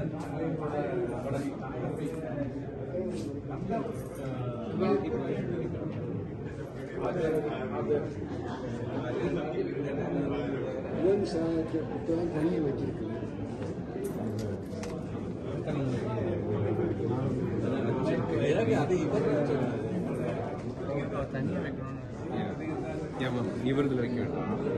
இருக்கின்ற அறிஞர்களுக்கும் அவையிலே அமைந்திருக்கின்ற பேராசிரியர்கள், ஆர்வலர்கள், வெளியில் இருந்து வருகை தந்து இயல் விருதை பெற்றுக்கொண்டவர்கள் என்ற பல மட்டத்தில் உள்ளவர்கள் இருக்கிறீர்கள். நான் தமிழ்நாட்டுக்கு சென்று PhD செய்த வரலாறுகள் இந்த காலத்தில் பதிவு செய்யப்பட்ட கண்ணீர் கதைகளில் ஒன்றாகவே அது இன்னமும் இருந்து கொண்டிருக்கிறது. அதை நான் இங்கே இப்போது சொல்வதற்கு எனக்கு டைம் போதாது. ஆனால் ஒரு விவாத பொருளாக வரக்கூடிய ஒரு விஷயத்தை சொல்லி ஒரு 10 நிமிஷத்துக்குள்ளாக எனது பேச்சை முடித்துக் கொள்ள விரும்புகிறேன். அது நேர கட்டுப்பாட்டுக்காக என்னை கேட்டுக்கொண்டதன்படி நான் அந்த கட்டுப்பாட்டை அனுபவித்தேன். அதாவது காலம் சஞ்சிகை மட்டும்தானா கனடாவில் வெளிவந்து கொண்டிருக்கின்ற தமிழ் இதழ் அல்லது பத்திரிகை அல்லது ஊடகம் என்ற ஒரு விவாத பொருள் நான் PhD செய்ய போன போது ஏதாவது கையூட்டு பெற்றுக் கொண்டு வந்தாரா அல்லது கால செல்வம் இவருக்கு சொந்தக்காரரா அப்படியான ஒரு கேள்வி எழுந்தது நேர்முக பரீட்சை. அப்போது நான் கொடுத்த விடையில் அவர்கள் திருப்தி அடைந்தபடியால் தான் தொடர்ந்து சிறு பிள்ளைகளோடு வயதான என்னையும் சேர்த்து அந்த போர்டிங்கிலும் அனுமதி தந்து என்னை வைத்திருந்து PhD செய்ய அனுமதித்தார்கள். ஒரே ஒரு கண்டிஷன், முழு நேர ஆய்வாளராக அங்கே இருக்க வேண்டும். நான் கனடாவில் வாழ்வோம். இருந்தும் கள ஆய்வுக்காக நான் போய் வர வேண்டும் என்று கேட்டதுக்காக 5 மாதங்கள் அங்கே இருந்தால் 1 மாத லீவை தந்தார்கள். அதுக்கும் மேலாக கொரோனா வந்து எனக்கு ஒரு 2 வருஷ லீவை அளந்து விட்டது. ஏன் இந்த காலம் மட்டும் ஆய்வுக்கு வந்ததென்றால் அது காலத்தின் தொடக்கம் தொடர்ச்சி என்பது ஒரு காரணம். அடுத்தது அது ஒரு இலக்கிய தனித்துவம் மிக்க இதழ் என்றது நான் ஆய்வுக்கு எடுத்தப்பட்ட போது மற்றது எல்லா இதழ்கள் பத்திரிகைகளையும் மிஞ்சி இருந்தது இன்னொரு காரணம். அடுத்தது தகவல்நிலை பேராசிரியர் சிவத்தம்பி அவர்கள் சொல்வது போல வரலாற்றை எழுதுகிறோமா அல்லாது வரலாற்றில் எழுதுகிறோமா என்ற அந்த பின்னணியை வைத்துக்கொண்டு பார்த்தபோது 2ஐயும் தழுவி இந்த காலம் வெளிவந்து கொண்டிருந்தது. சமகால பிரச்சனையை எடுத்து எம்பிக் கொண்டிருந்தது. அந்த நேரத்தில் புலம்பெயர்ந்தவர்கள் தங்கள் வீட்டிலிருந்து வந்த கடிதங்களை கூட திறப்பதற்கு பயந்திருந்த காலம். ஏதோ ஒரு துக்க செய்தி அதுக்கு இருக்கும் என்ற பயம். அந்த நேரத்தில் காலம் செல்வம் அவர்கள் மிக துணிச்சலாக வாசித்தினமோ வாசிக்கையிலையோ எழுதி கையெழுத்து பிரதியாக பார்வையில் தொடங்கி அதுக்கு பிறகு காலத்தில் கால் பதித்து அதை கலாநிதி பட்டத்துக்கு எடுப்பதற்கு அந்த வளர்ச்சியை கொடுத்தது தனியொரு காலம் என்று சொல்வதில் என்ற மனச்சாட்சிக்கு ஒத்துக்கொள்ளவில்லை. அதுக்கு தாங்கு தூணாக பலர் இருந்திருக்கிறார்கள். இதோ மேடையில் இருக்கிறார் ஜெயஹரன், மற்றது மகாலிங்கம் என்ற மொழிபெயர்ப்பாளர், இன்னும் ஒருத்தர் சேரன், அவர்தான் பேராசிரியர் சேரன். இதுக்கு மிக்க ஒரு கோண ஸ்டோனாக இருந்து இதுக்கு செயல்பட்டிருக்கிறார். அடுத்தது அசை சிவதாஸ். இப்படி ஒரு பெரும் வரிசை இருக்கிறதை நான் எனது ஆய்வின் போது கண்டுபிடித்தேன். இது எல்லாவற்றுக்கும் மேலாக இந்த காலம் நான் நினைத்து தேர்வு செய்ததல்ல. சுமார் 36 வருடங்களுக்கு மேலாக யாழ் பல்கலைக்கழகத்தில் தமிழ்துறைக்கு பொறுப்பாக இருந்த கலாநிதி பேராசிரியர் நான் சுப்பிரமணியன் ஐயா அவர்களின் முன்மொழிவோடு நான் 40 இதழ்களை ஆய்வு செய்த போது அதற்கு ஈடாக வேற ஒரு பத்திரிகைகளோ இதழோ இலக்கிய சாராம்சத்தோடு அந்த நேர பிரச்சனையை எடுத்து சொன்ன ஒரு இதழாக வேறு ஒன்றும் என்னால் தெரிவு செய்ய முடியாமல் போனது. அப்போதான் நான் பேராசிரியர் சொன்னதோடு நில்லாமல் அதை ஒப்பு நோக்கி பார்த்து சரி என்று எடுத்துக்கொண்டேன். அதை உள்ளுக்கு எடுத்து வாசித்த போது உலகம் முழுவதும் புலம்பெயர்ந்திருந்த எழுத்தாளர்கள், பேராசிரியர்கள் அனைவரும் உள்வாங்கப்பட்டிருந்தார்கள். அவர்களின் ஆக்கங்கள் தான் இதுக்கு இந்த காலத்தை கலாநிதி பட்டத்துக்கு கொண்டு வந்து விட்டவர். ஆகவே தனிய காலம் செல்வம் தான் உழைத்தார் என்று சொன்னால் அது நடுநிலைக்கு மாறானது. அதில் பல காலம் செல்வம் செய்த எல்லா எழுத்தாளர்களையும் அவர்களின் கருத்து முரண்படக்கூடியவர்களையும் எதிரெதிர் நிறுத்தி காலத்துக்குள் அவர்களின் ஆக்கத்தை கொடுத்திருக்கிறார். அந்த வகையில் இந்த எழுத்தாளர்கள், இதில் எழுதியவர்கள் அனைவருக்கும் காலமும் காலம் செல்வமும் கடமைப்பட்டிருக்கிறார்கள். அவர் அதை நன்றியோடு பார்க்கிறார். இனி ஒரு 3 ஆக்கங்களை சொல்லி எனது பேச்சை முடிவுக்கு கொண்டுவர வேண்டிய கட்டாயத்தில் இருக்கிறேன். இதில் 9 ஆங்கில நூல்களை நான் வாசிக்க வேண்டியிருந்தது. அது முழுவதும் மேற்கோளாக காட்டப்பட்டது. அதாவது பிரான்ஸ் நாவலாசிரியர் ராஸ்பெயல் என்பவர் எழுதின கேம்ப் ஆஃப் த செயின்ட், அதை திறனாய்வு செய்து ஒரு பேராசிரியர், அதோ எனது முன்னிலையில் இருக்கிறார், சச்சிதானந்தன் சூதராஜா அவர்கள். அதை அவர் திறனாய்வு செய்து பழைய புத்தகத்தில் பரிசுத்தவான்களின் பாளையம் என்ற தலைப்பில் அந்த ஆக்கத்தை அவர் எழுதியிருந்தார். அன்று தொடக்கம் அவரது ஆக்கம் எங்கேயாவது இருந்தால் நான் தேடி தேடி ஓடி வாசிக்கிறேன், என்ன விலை கொடுத்தும் வாசிக்கிறேன் அந்த ஒரு ஆக்கத்துக்காக. அடுத்தது தொலைபுலத்து தேசியவாதம் என்று பியூகுல்ராட் டோவின் எழுதின, நோர்வேஜியன் எழுதின அந்த ஆக்கத்தை சேரனும் ரவந்திரன் என்பவரும் திறனாய்வு செய்து எதிர்காற்றில் அலையும் வாழ்க்கை என்ற ஒரு தலையங்கத்தில் கொடுத்திருக்கிறார்கள். அது மிகவும் முக்கியமான ஒரு ஆக்கம். அடுத்தது கருகிய தாலாட்டுக்கள், அதாவது ஷர்ட் டல்லாபி என்று சொல்லப்படுகிற டேனியல் வலண்டைனால் எழுதப்பட்டது. அது பண்பாட்டு சிக்கலுக்கு நான் இந்த காலத்தை தெரிவு செய்ததுக்கு அடுத்த காரணமாக சொல்லக்கூடியது, எனது தலைப்புக்கு மிக பொருத்தமானதாகவும் இலக்கிய தனித்துவம் மிக்கதாகவும் சமகால பிரச்சனை, அந்த நேரம் எமது துயரங்களை இரத்தத்தால் எழுதி கொண்டிருந்த அந்த நேரத்தில் காலம் பதிவு செய்கிறது. முழுவதுமாக இல்லாவிட்டாலும் ஈழத்தமிழர்களின் அவலக்கதையை பதிவு செய்த வரலாறு காலத்துக்கு உரிய தனித்தன்மை, ஏதோ ஒரு பகுதியாவது அது பதிவு செய்து விட்டது மூலம். அந்த அளவுக்கு கனடாவில் வேற பத்திரிகைகள் இல்லை என்று நான் எந்த ஒரு இடத்திலும் துணிந்து செல்வேன். ஆனால் இன்றைக்கு தகவல் தாய் வீடு, ஒரு தாய் வீட்டை வாய்ச்சாலே 170 பக்கத்துக்கு போகிறது, இலக்கியம் போதிய அளவுக்கு வருது. அது ஆனால் கால வளர்ச்சியை பார்க்கும் பொழுது காலத்துக்கும் ஓரிரு தொய்வுகள் இருந்தாலும் அது தொடர்ச்சியை விடவில்லை. இறுதி வரை 4வது வருமானம் வந்தது, தனி இலக்கிய இதழ் மிகச்சுவையானது. ஆனால் 4 வருடங்களில் அது மூச்சை நிறுத்திவிட்டது. காலம் நிற்கவில்லை, தொய்வுகள் இருந்தாலும் தொடர்ந்து ஓடிக்கொண்டிருக்கிறது. இன்று இலக்கிய இதழ் வருகிறது, இலக்கிய ஒளி என்றும் அங்கேயும் இதே மாதிரி. ஆனால் காலம், இனி பேச்சை நான் நிறுத்துவதற்காக, இந்த காலம் பல்பரிமாணங்கள் இருக்கின்றன. என்னைக்கு அந்த யூனிவர்சிட்டி கேட்ட கேள்விகளுக்கு நான் கொடுத்த பதில் காரணமாக அவர்கள் என்னை நம்பினார்கள். காலத்தை பற்றியும் அவர்கள் ஏற்கனவே அறிந்திருந்தார்கள்.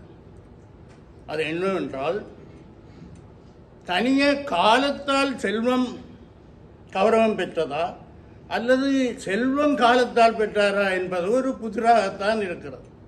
ஏனென்றால் காலம் செல்வத்துக்கும் சில ஆளுமைகள் இருக்கிறது.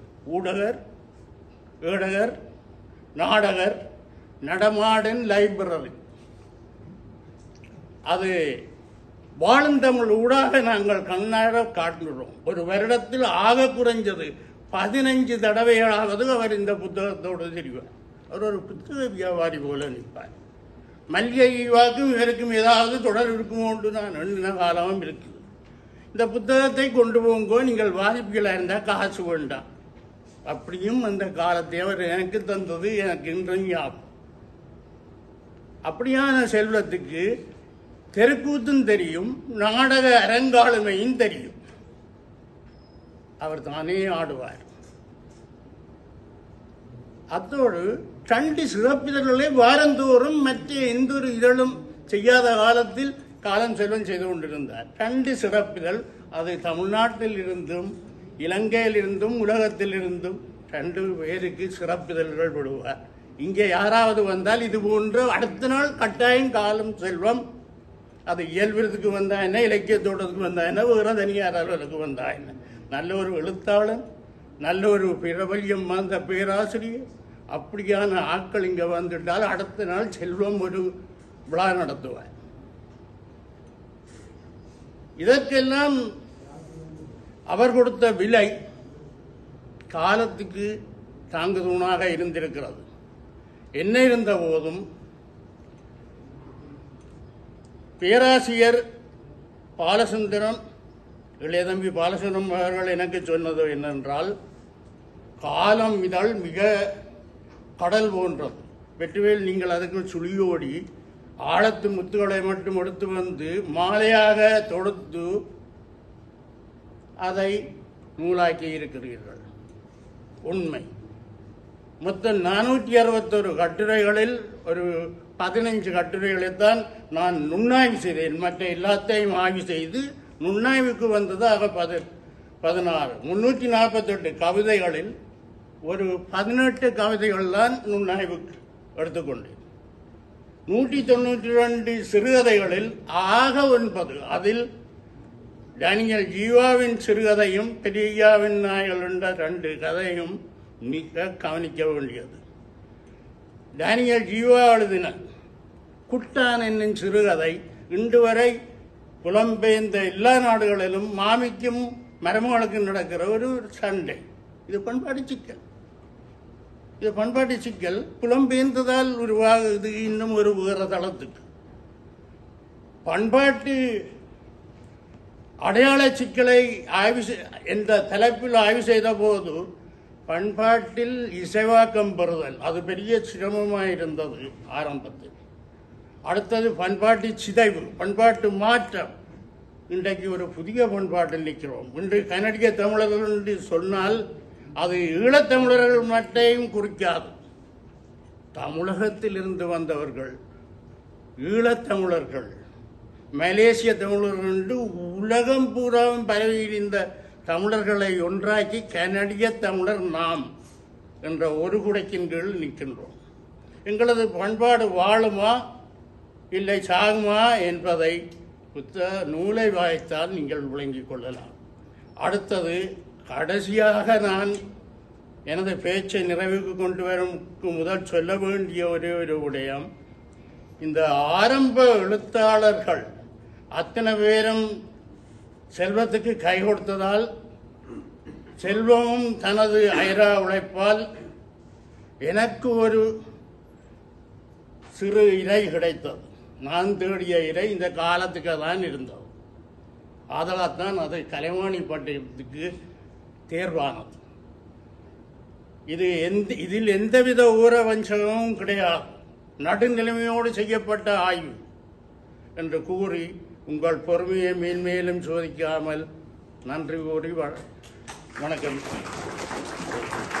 அவர் சில விஷயங்களை விட்டுட்டார். அவர் நன்றி சொல்றதெல்லாம் மறந்துட்டார். முக்கியமாக அவருடைய மனைவி மற்றும் அவருடைய பிள்ளைகள், அவர்களுடைய பங்களிப்பு மிக முக்கியமானது.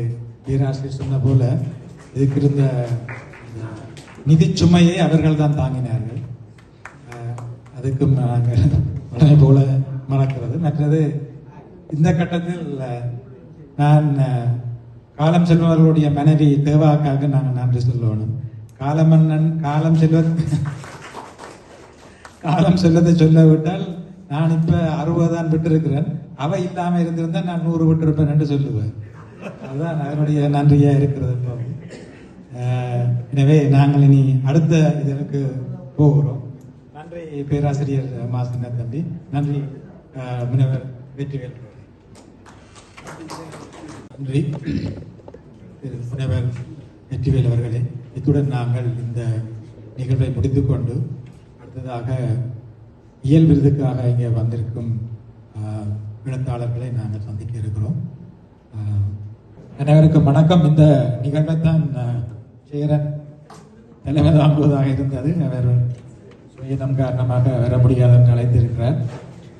எனவே இன்று மிக முக்கியமாக நாங்கள் நேற்று கெனடி இலக்கிய தோட்டத்தில் இயல் விருது பெற்றவர்கள் இங்கு இருக்கிறார்கள். இன்று இந்த 24ஆம் ஆண்டுக்கான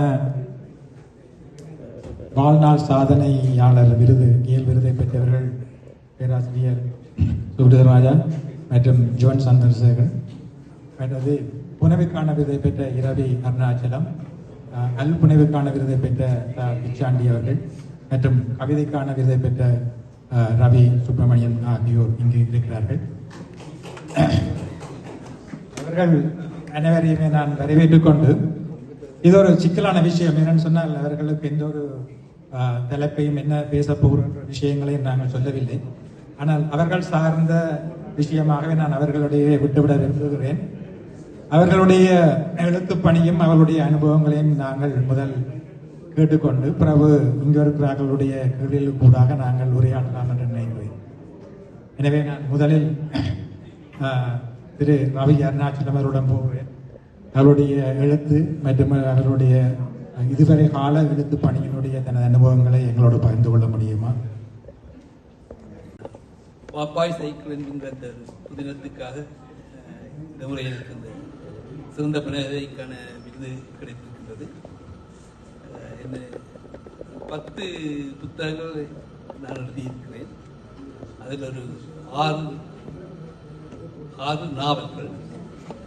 இந்த நாவல்கள் 1980ஆம் ஆண்டு நாங்கள் மகாஜனா கல்லூரியில் உயர்தரம் படிக்கின்ற பொழுது புதுசு என்கின்ற சஞ்சிகையை நான் நடத்தினேன்.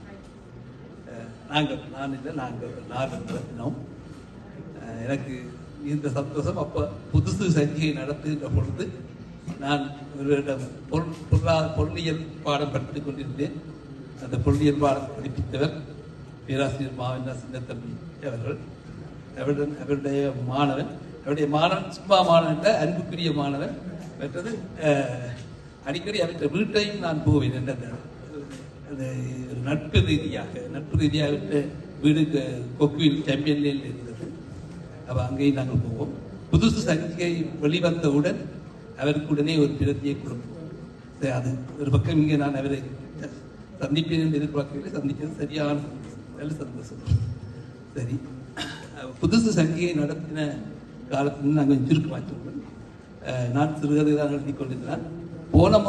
போன முறை இயல் விருது கவிதைக்கான விருது பெற்ற இளவால விஜயேந்திரனும் புதுசு சஞ்சிகை ஒருவர். மற்றது சபேசன் பாலசூரியன்.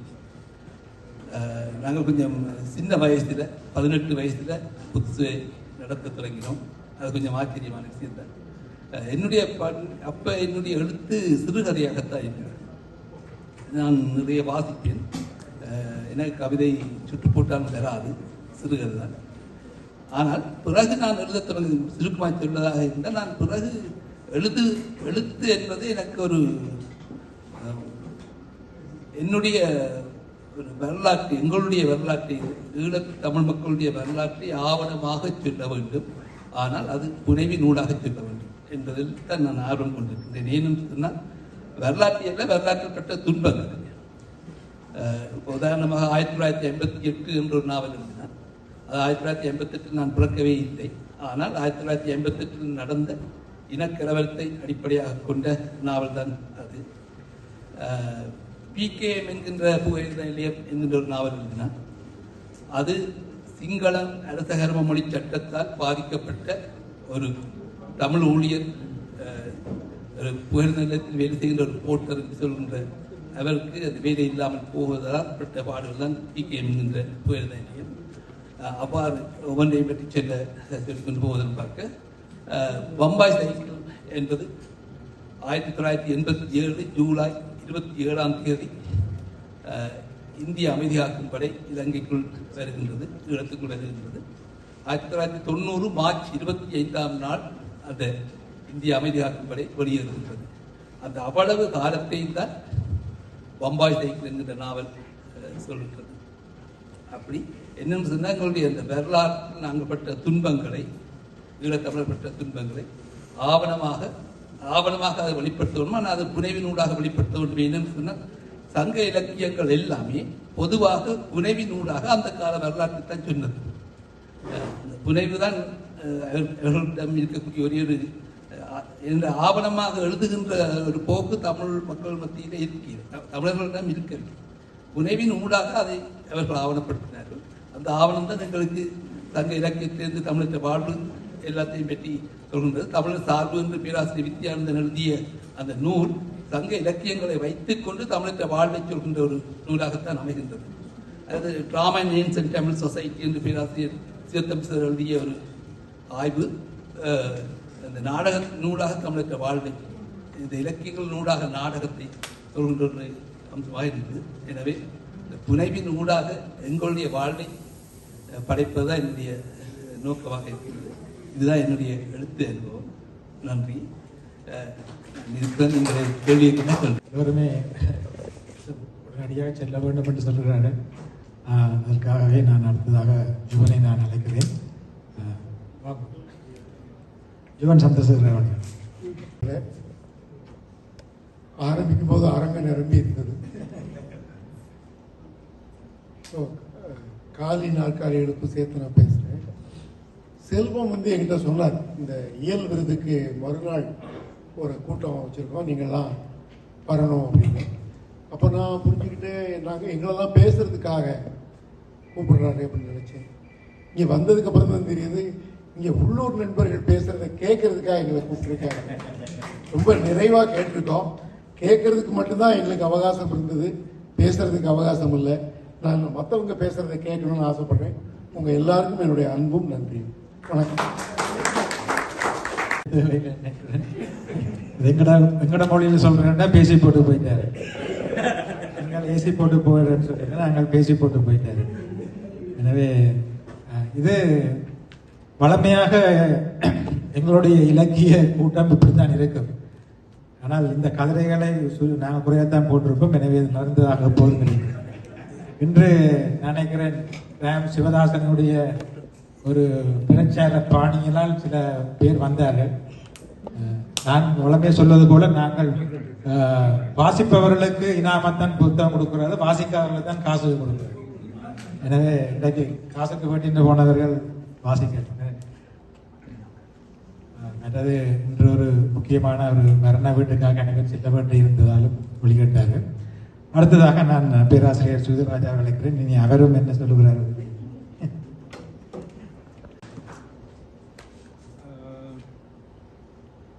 செல்வம் சொன்னால் நீ வந்து சும்மா இங்கே இரும் அவர்களுக்கு போதும்னு சொன்னேன். இப்படி என்னை பேச வைப்பார்கள் நான் எதிர்பார்க்கவே இல்லை.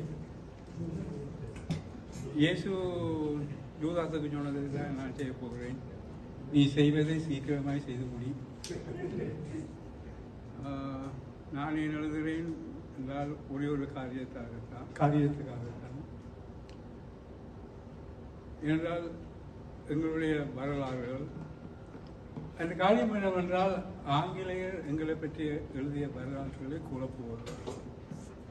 நீங்கள் எங்களுடைய வாசிசாலைக்கு போங்கள், எங்களுடைய சரித்திரங்கள், எங்களுடைய பாட்டுகள் இவையெல்லாம் ஆங்கிலேயரால் தான் எழுதப்பட்டிருக்கின்றன. அது அவர்களுடைய பார்வையில் எழுதப்பட்டவை. நமக்கு இருக்கிற உத்தரவாதம் என்னென்றால் அவற்றை திருத்தி எழுத வேண்டும் என்பதுதான். திருத்தி எழுதுன்னு சொல்லப்பட்டால் ராஜராஜ சோழனை பெருமைகளை சொல்ல வேண்டும் இல்லை. அந்த பெருமைகளையும் குறைகளையும் காட்டி இந்த விதமான வேறு விதமான வரலாற்றை எழுதலாம் என்று சொல்வதுதான் என்னுடைய வேலை. எனக்கு லைட் பல்பே மாற்ற தெரியாது.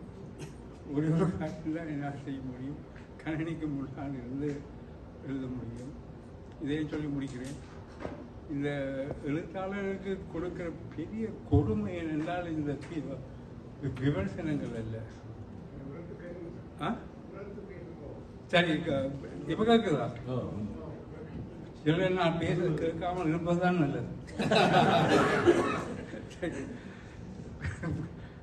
எழுத்தாளருக்கு பெரிய கொடுமை என்றால் எங்களுக்கு வரும் எழுத்துக்களை பற்றி வரும் விமர்சனங்கள் அல்ல.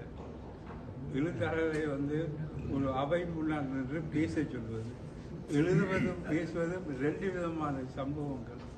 அதை இணைத்து சில பேரால் செய்ய முடியும், அதை என்னால் செய்ய முடியாது. என்னால் தெரிந்து கொண்டுதான் இருக்கிறேன்.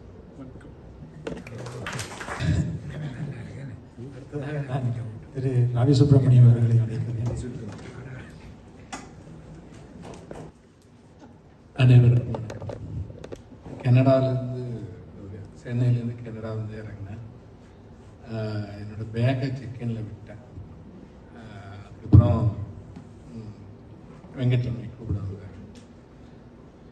என்னோட மைத்தனோரை ஃபோன் பண்ணி உடனே வாங்க, அந்த மாதிரி பேக்கை விட்டுட்டு வெளியில் வந்துட்டு ஏதோ திருவிழாவில் நடந்து வர மாதிரி இருக்குது, போன்னு சொன்னாங்க அப்படின்னு சொன்னேன். அந்த மாதிரி ஒரு ஜெட்லாக்கில் போயிருக்கிறேன். அதனால் அடுத்து நண்பர் பிச்சாண்டி அவர்கள் பேசுவார். எங்கே இருக்கேன்னு தெரியல. அனைவருக்கும் வணக்கம்.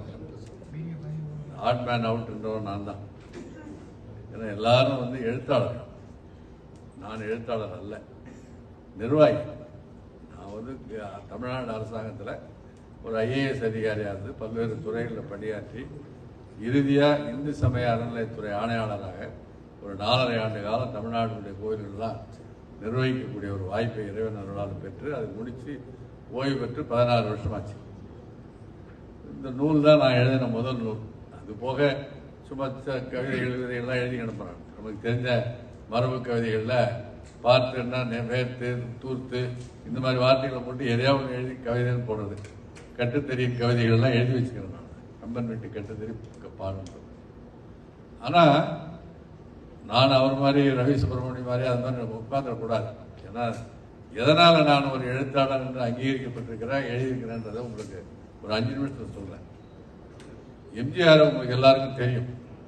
சில பேர் பார்த்துருப்பீங்க, பல பேர் கேள்விப்பட்டிருப்பீங்க, சினிமாவில் பார்த்துருப்பீங்க. நம்ம பேராசிரியர் சின்னத்தம்பி அவர்கள் சொன்னது போல அந்த முதல் தலைமுறை, 2வது தலைமுறை, 3வது தலைமுறை வரும்பொழுது அவர் தமிழ்நாட்டில் தலைமுறைக்கு அப்பாற்பட்டு எல்லாராலும் நினைவு கொள்ளப்பட்டு வருகிறார். அப்படிப்பட்ட அவர்கிட்ட நான் 10 வருஷ காலம் செயலாளராக 1977 அவர் ஒரு விசித்திரமான ஒரு சூழ்நிலையில் என்னை தேர்ந்தெடுத்து தன்னுடைய பிஏவா போட்டுக்கிட்டார். நான் தப்பு பண்ணேன்னு நினைச்சார் அவர். நான் எடுத்து விலைக்கு சொன்னேன் இந்த கூட்டத்தில். அப்போ அவர் எந்த ஊருன்னு கேட்டார். திருவண்ணாமலை பக்கத்தில் கிராமம். பேர் என்னன்னா பிச்சாண்டி. நீங்கள் சொன்னதில் எனக்கு முழுசாக திருப்தி இல்லை. நான் மேலே சென்னையில் போய் விசாரிப்பேன், விசாரிக்க தகுந்த நடவடிக்கை எடுப்பேன், எச்சரிக்கை அப்படின்னாரு. போச்சு. ஏன்னா நான் அதுக்கு முன்ன பின்ன அவரை பார்த்ததில்லை, அதான் முதல் தடவை பார்க்குறேன்.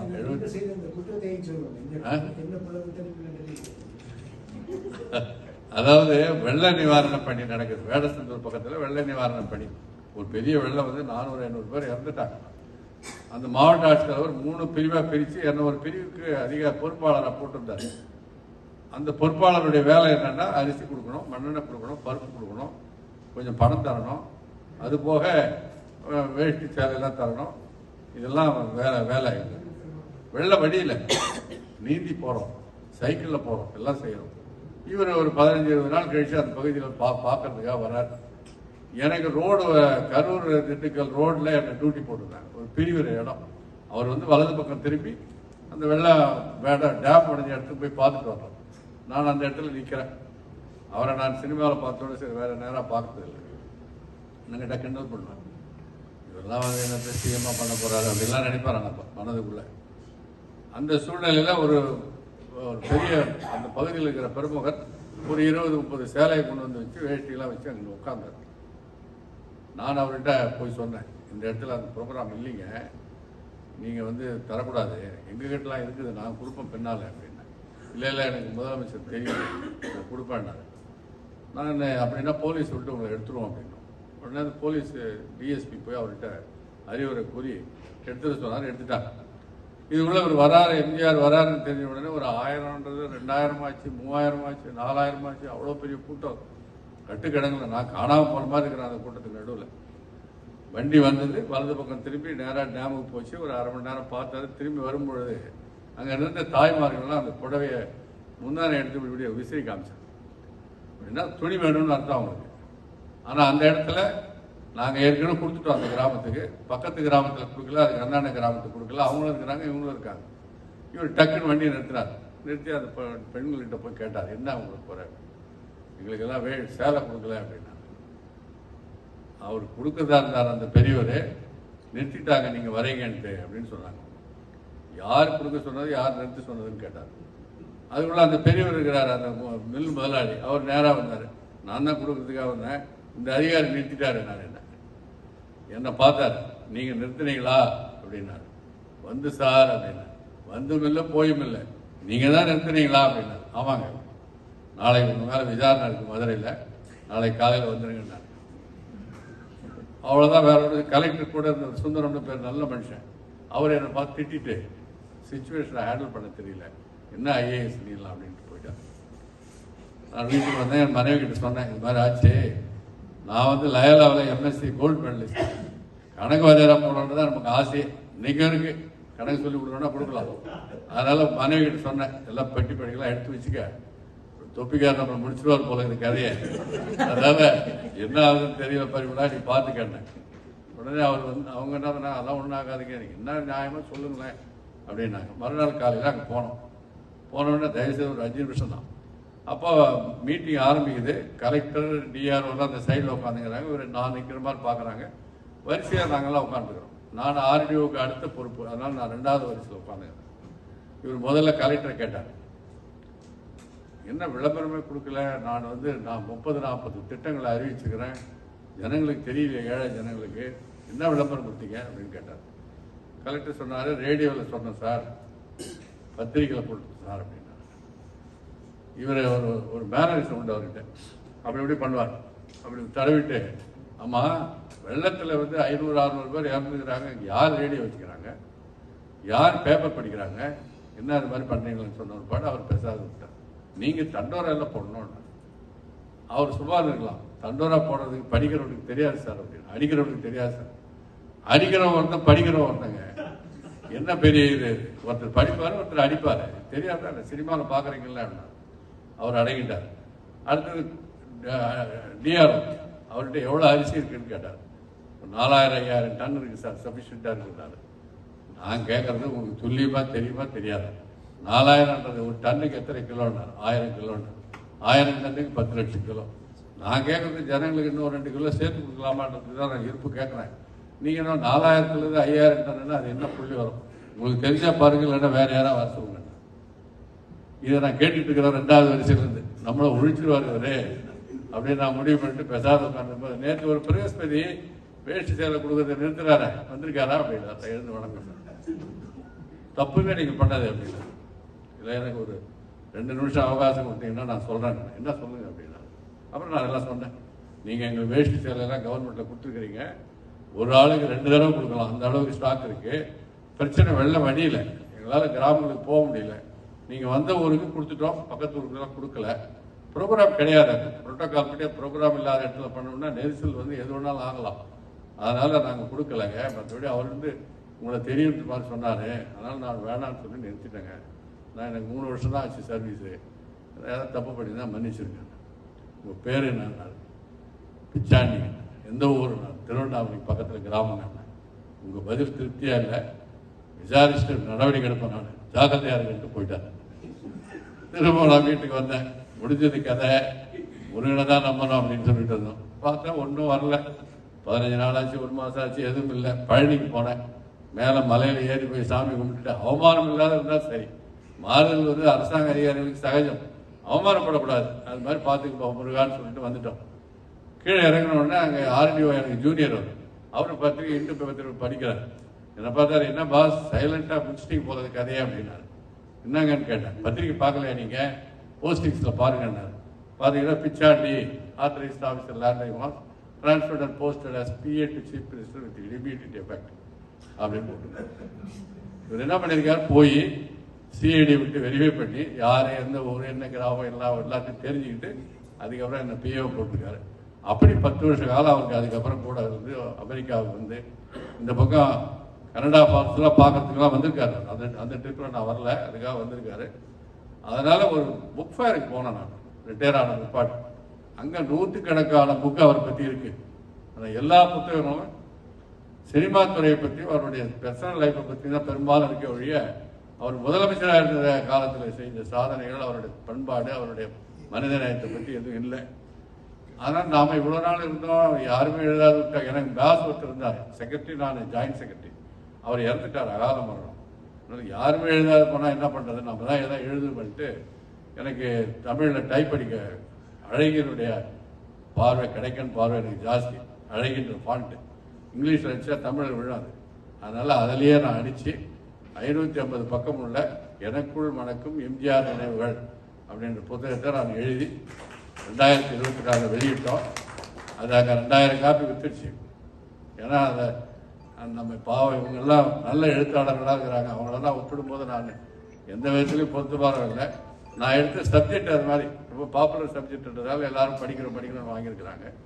அதுக்கு இந்த கனடா தமிழ் இலக்கியத்தோட ஒரு விருது கொடுத்து என்னை கௌரவிச்சது எனக்கு வாழ்நாளில் கிடைச்ச மிகப்பெரிய இது. இங்கே வேற உங்ககிட்ட வந்து நேற்றாக்கிறதெல்லாம் சொல்ல முடியல. வழக்கமாக எழுதி படிக்கிற மாதிரி 2 நிமிஷத்தில் முடிச்சுட்டேன். இன்னைக்கு உங்ககிட்ட சொல்லி அதை பகிர்ந்துக்கிறேன். இந்த புத்தகத்தை வந்து இங்கே கொடுக்கலாம்ன்றதுக்காக ஏற்பாடு பண்ணோம். நம்ம வெங்கட சுப்பிரமணியம் சார் மூலமாக பண்ணலாம்னு. அது வர கொஞ்சம் தடங்களாக ஏற்பட்டு போச்சு. நாளைக்கு வந்துடும் நினைக்கிறேன். அவர்கிட்ட ஒரு 15 புக்கு அவர் கையில் கொடுத்து வரோம். யாருக்காவது வேணும்னா நான் அனுப்ப தயாராகிறேன். போக்குவரத்து செலவெல்லாம் கூட எனக்கு தேவையில்லை. இது போய் ரீச் ஆகும். 600-700 காப்பி நான் காம்ப்ளிமெண்ட்டாக கொடுத்தேன் சென்னையில். எல்லாருக்கும் தெரியணும், எம்ஜிஆரை பற்றி தெரியணும். ஏன்னா அவர்கிட்ட நான் இருந்திருக்கிறேன். அவர்கிட்ட இன்னும் நிறைய நிகழ்ச்சிகள் இது மாதிரிலாம் இருக்குது. அவர் என்ன பண்ணார் போனார்ன்றதெல்லாம் இருக்குது. சும்மா ஒரு நாள் காலையில் ஃபோன் பண்ணார். ஃபோன் பண்ணிட்டு செருப்புனார். இன்னும் செருப்புன்றாரு தெரியல அப்படின்னு நினச்சிட்டு சார்ன்னு தான் சொல்லுவோம். எல்லாருக்கும் செருப்பு கொடுக்கணும்னாரு. யாருக்கு என்ன, ஏழை பெண்களுக்கெல்லாம் செருப்பு கொடுக்கணும், கிராமத்தில் எல்லாம் செருப்பு போடாத போகிறாங்கண்ணா. சரிங்க சார், நான் புள்ளி எடுத்து வரேன்ட்டு அவன் போய் பார்த்த விட எல்லாருக்கும் செருப்பு கொடுக்கணும், எல்லாம் கணக்கு போடுங்கன்னா கணக்கு போட்டோம். நான் கேட்டேன், செருப்பு கொடுக்குற நம்ம வேலைங்களா சார், எதுக்கு சார் எல்லாம் அப்படின்னு. சில பழக்க வழக்கங்களாம் அரசாங்கம் உற்பத்தி உருவாக்கணும். டீ எப்படி கொடுத்தான் தெரியுமா அவனுக்கு? டீ அந்த காலத்தில் இலவசமாக கொடுத்தான். அப்புறம் பழக்கம் வந்திருப்பான், நிறுத்திட்டு காசு வாங்கலாம். அது மாதிரி நம்ம நல்ல பழக்க வழக்கம் கொடுப்போம். கிராமத்தில் ஏழைக்கு பெண்கள்லாம் பண்ணலை அப்படின்னு சொல்லிட்டு விட்டார். ஒரு வாரம் கழிச்சு சேலத்துக்கு போகும்பொழுது காரில் ஏறி முன்னால் உட்காந்துருப்பேன் நான். எவ்வளோ பெண்கள் செருப்பு போட்டு போகிறாங்க, எவ்வளோ பெண்கள் செருப்பு போடாத போகிறாங்க என்ன அப்படின்னா. வண்டியை வந்து நான் 50 கிலோமீட்டர் வேகத்தில் போனால் நான் எப்படிங்க என்றது என்ன. சரி, டிரைவர் கதிரேசன் சொல்லி 25 கிலோமீட்டர் வேகத்தில் போக சொன்னார். அவர் என்றதை நான் நம்பரை நான் சத்தம் போட்டு என்னன்னாரு. நானே 1 1 2 2 1 3 1 4 1 அப்படின்னாரு. இந்த நான் முதல்ல சொல்றது போட்டுக்கிறாங்க, 2வது சொல்றது போடாதவங்க, அப்படிதாங்க என்ன அப்பதாங்க சொல்லணும் அப்படின்னு. பார்த்தீங்கன்னா 25% கூட பெண்கள் காலில் செருப்பு போட்டு, அவ்வளோ பெண்களும் காலில் செருப்பு இல்லாத இருந்தாங்க.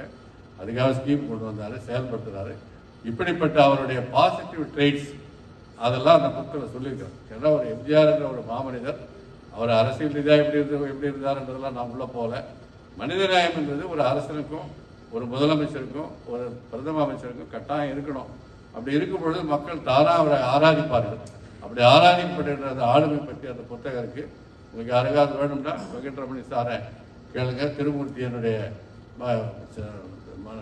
தங்கையனுடைய கணவர், அவர் இதில் இருக்கிறார், அமெரிக்காவில் இருக்கிறார், முன்னால் மிச்சிகளில் இருந்தார். உங்களுக்கு வேணும்னா என்னுடைய நம்பராக இருக்கும், கேட்டுக்கலாம். காலம் செல்வம் இருக்காரு, எல்லாரும் செய்வாங்க. எனக்கு வாய்ப்பு கொடுத்ததுக்கு நன்றி, வணக்கம். ஆமாம், அதாவது அந்த புத்தகத்தில் எதுவுமே எழுதலாது. ஆனால் 1982 இருந்து 2005 வரைக்கும், 2005 நான் அகதிகள் மறுவாழ்வுத்துறை செயலாளராக இருந்தேன். 4.5 வருஷம் செயலாளராக இருந்தேன். எம்ஜிஆர் கிட்ட இருக்கும் பொழுது அந்த முகாம்கள்லாம் நாங்கள் தான் ஏற்பாடு பண்ணோம். அதெல்லாம் உங்களுக்கு தெரியும், நிறைய கேள்விப்பட்டிருப்பீங்க நீங்கள். எல்லா விஷயங்களும் எனக்கு தெரியும். ஆனால் 2 காரணங்களால் நான் எழுதலை. நான் எடுத்த தலைப்பு வேற, மனிதநேயம்ன்றது மட்டும் அதோடு நிறுத்திக்கிட்டேன். 2வது, இந்த சப்ஜெக்ட் வந்து கொஞ்சம் கான்ஃபிடென்ஷியல். அது என்ன பிரச்சனை வருமோன்னு பயம் எனக்கு. நான் பண்ணி எதனா சொல்ல போக அது மத்திய அரசு மாநில அரசாங்கத்தில் உனக்கு எப்படி தெரியும் இதெல்லாம் என்னன்னு ஏன்னா பிரபாகரன் எங்கள் வீட்டுக்கு வந்து காஃபி சாப்பிட்டு போயிருக்காரு. பிரபாகரன் எங்கள் வீட்டுக்கு வந்துட்டு டீ சாப்பிட்டு நானும் அவரும் ஒன்றாவே டிராவல் பண்ணி போயிருக்கிறோம். அப்படிலாம் நடந்துருக்குது அந்த காலத்தில். அதனால் இந்த எடுத்துக்கொண்ட தலைப்புக்கும் எடுத்துக்கொண்ட நோக்கத்துக்கும் அதெல்லாம் பொருந்தாதுன்றதால விட்டுட்டேன். ஆனால் அவர் செஞ்ச சேவைகளும் அவர் எண்ணிய எண்ணங்களும் அலாதியாக அதெல்லாம் நடந்திருந்தால் என்னென்னவோ ஆயிருக்கலாம், தெரியல. அப்படிப்பட்ட அந்த ஆளுமை இலங்கையில் பிறந்தவர், இலங்கை தமிழர்களுக்காக சிந்தித்தவர், செயல்பட்டவர்.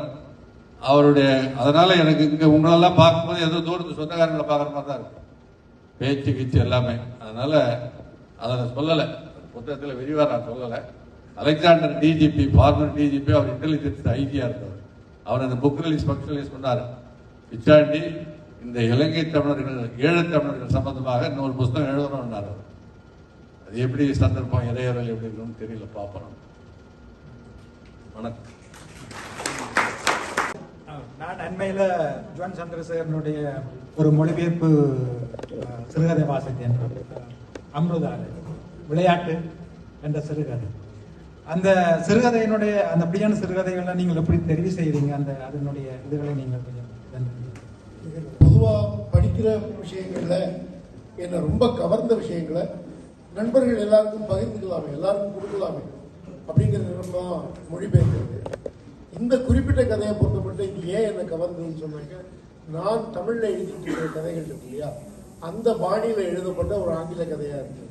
அது எனக்கு பிடிச்சிருக்கு. அப்புறம் அது வந்து ஒரு கதை கொத்தா இருக்கு. நான் அப்படிதான் முயற்சி பண்ணுறேன். ஒரு கதைக்குள்ள பல கதைகள் எழுதி பார்ப்பேன். அது மாதிரியான ஒரு ஸ்டைல் அது இருக்குது. இன்னொன்று என்னன்னா, அந்த கதை சொல்லாத பல அடுக்குகள் அந்த கதைக்குள்ள இருக்குது. அதை கண்டுபிடிக்கிறது ஒரு பெரிய சுவாரஸ்யமாக இருக்கும் வாசகருக்கு அப்படின்னு தோணுச்சு. அப்புறம் அதுவும் ஒரு புலம்பெயர்ந்த ஒரு கதை தான். அந்த அந்த அதை வந்து வலி இல்லாமல் இப்போ நீங்கள் பார்த்தீங்கன்னா சோபா சக்தியோட கொரில்லா இருக்கீங்க, அதில் ஃப்ரான்ஸில் ஒரு அறையில் தங்கி இருக்கக்கூடிய அந்த சந்தர்ப்பத்தை பற்றி இருக்கும். ரொம்ப பிரமாதமான ஹியூமர் இருக்கும். ஆனால் அவர் வந்து துக்கத்தை தான் பேசிட்டு இருக்கார், துயரத்தை தான் பேசிட்டு இருக்கார். சாப்ளினோட படங்கள்ல அதை பார்க்க முடியும். சாப்ளின் வந்து அங்கே கஷ்டப்பட்டுட்டு இருப்பார், ஆடியன்ஸ் சிரிச்சுட்டு இருப்பாங்க. அப்படியான ஒரு தன்மை அந்த கதையில் இருக்குது. அதுக்காக தான் அது பண்ணேன். நன்றி. நினைத்த மாதிரி உரையாடலை எங்களால் தொடர முடியாமல் போயிட்டது என்றால் மிக முக்கியமாக நான் நினைக்கிறேன், இந்த இலக்கிய சந்திப்புக்கு இப்போ இலக்கிய தோட்டத்து விருதுக்கு பிறகு நாங்கள் இவ்வளவு பேர் ஒன்றாக சேர்ந்து அது சரியான குறைவு. நாங்கள் தனித்தனியாக ஒரு ஆக்கள் செய்திருக்கிறோம். இன்றைக்கு 5 பேர் அந்த விருது பெற்றவர் வந்திருக்கிறார்கள். அவர்கள் கூட நாங்கள் நிறைய பேசலாம் என்று எதிர்பார்ப்பு இருந்தது. ஆனால் இது நடக்கவில்லை. அது எங்கள் தவற என்றுதான் ஏற்றுக்கொள்ள வேண்டும். எனவே இவ்வளவு நேரம் இந்த நிகழ்வுக்கு வருகை தந்து சிறப்பித்தது உங்கள் அனைவருக்கு நன்றி. மிக முக்கியமாக இவர்கள் அனைவர்களுக்கும் எனது மனமார்ந்த நன்றியை தெரிவித்துக் கொள்கின்றேன். மீண்டும் ஒரு சந்திப்போம்.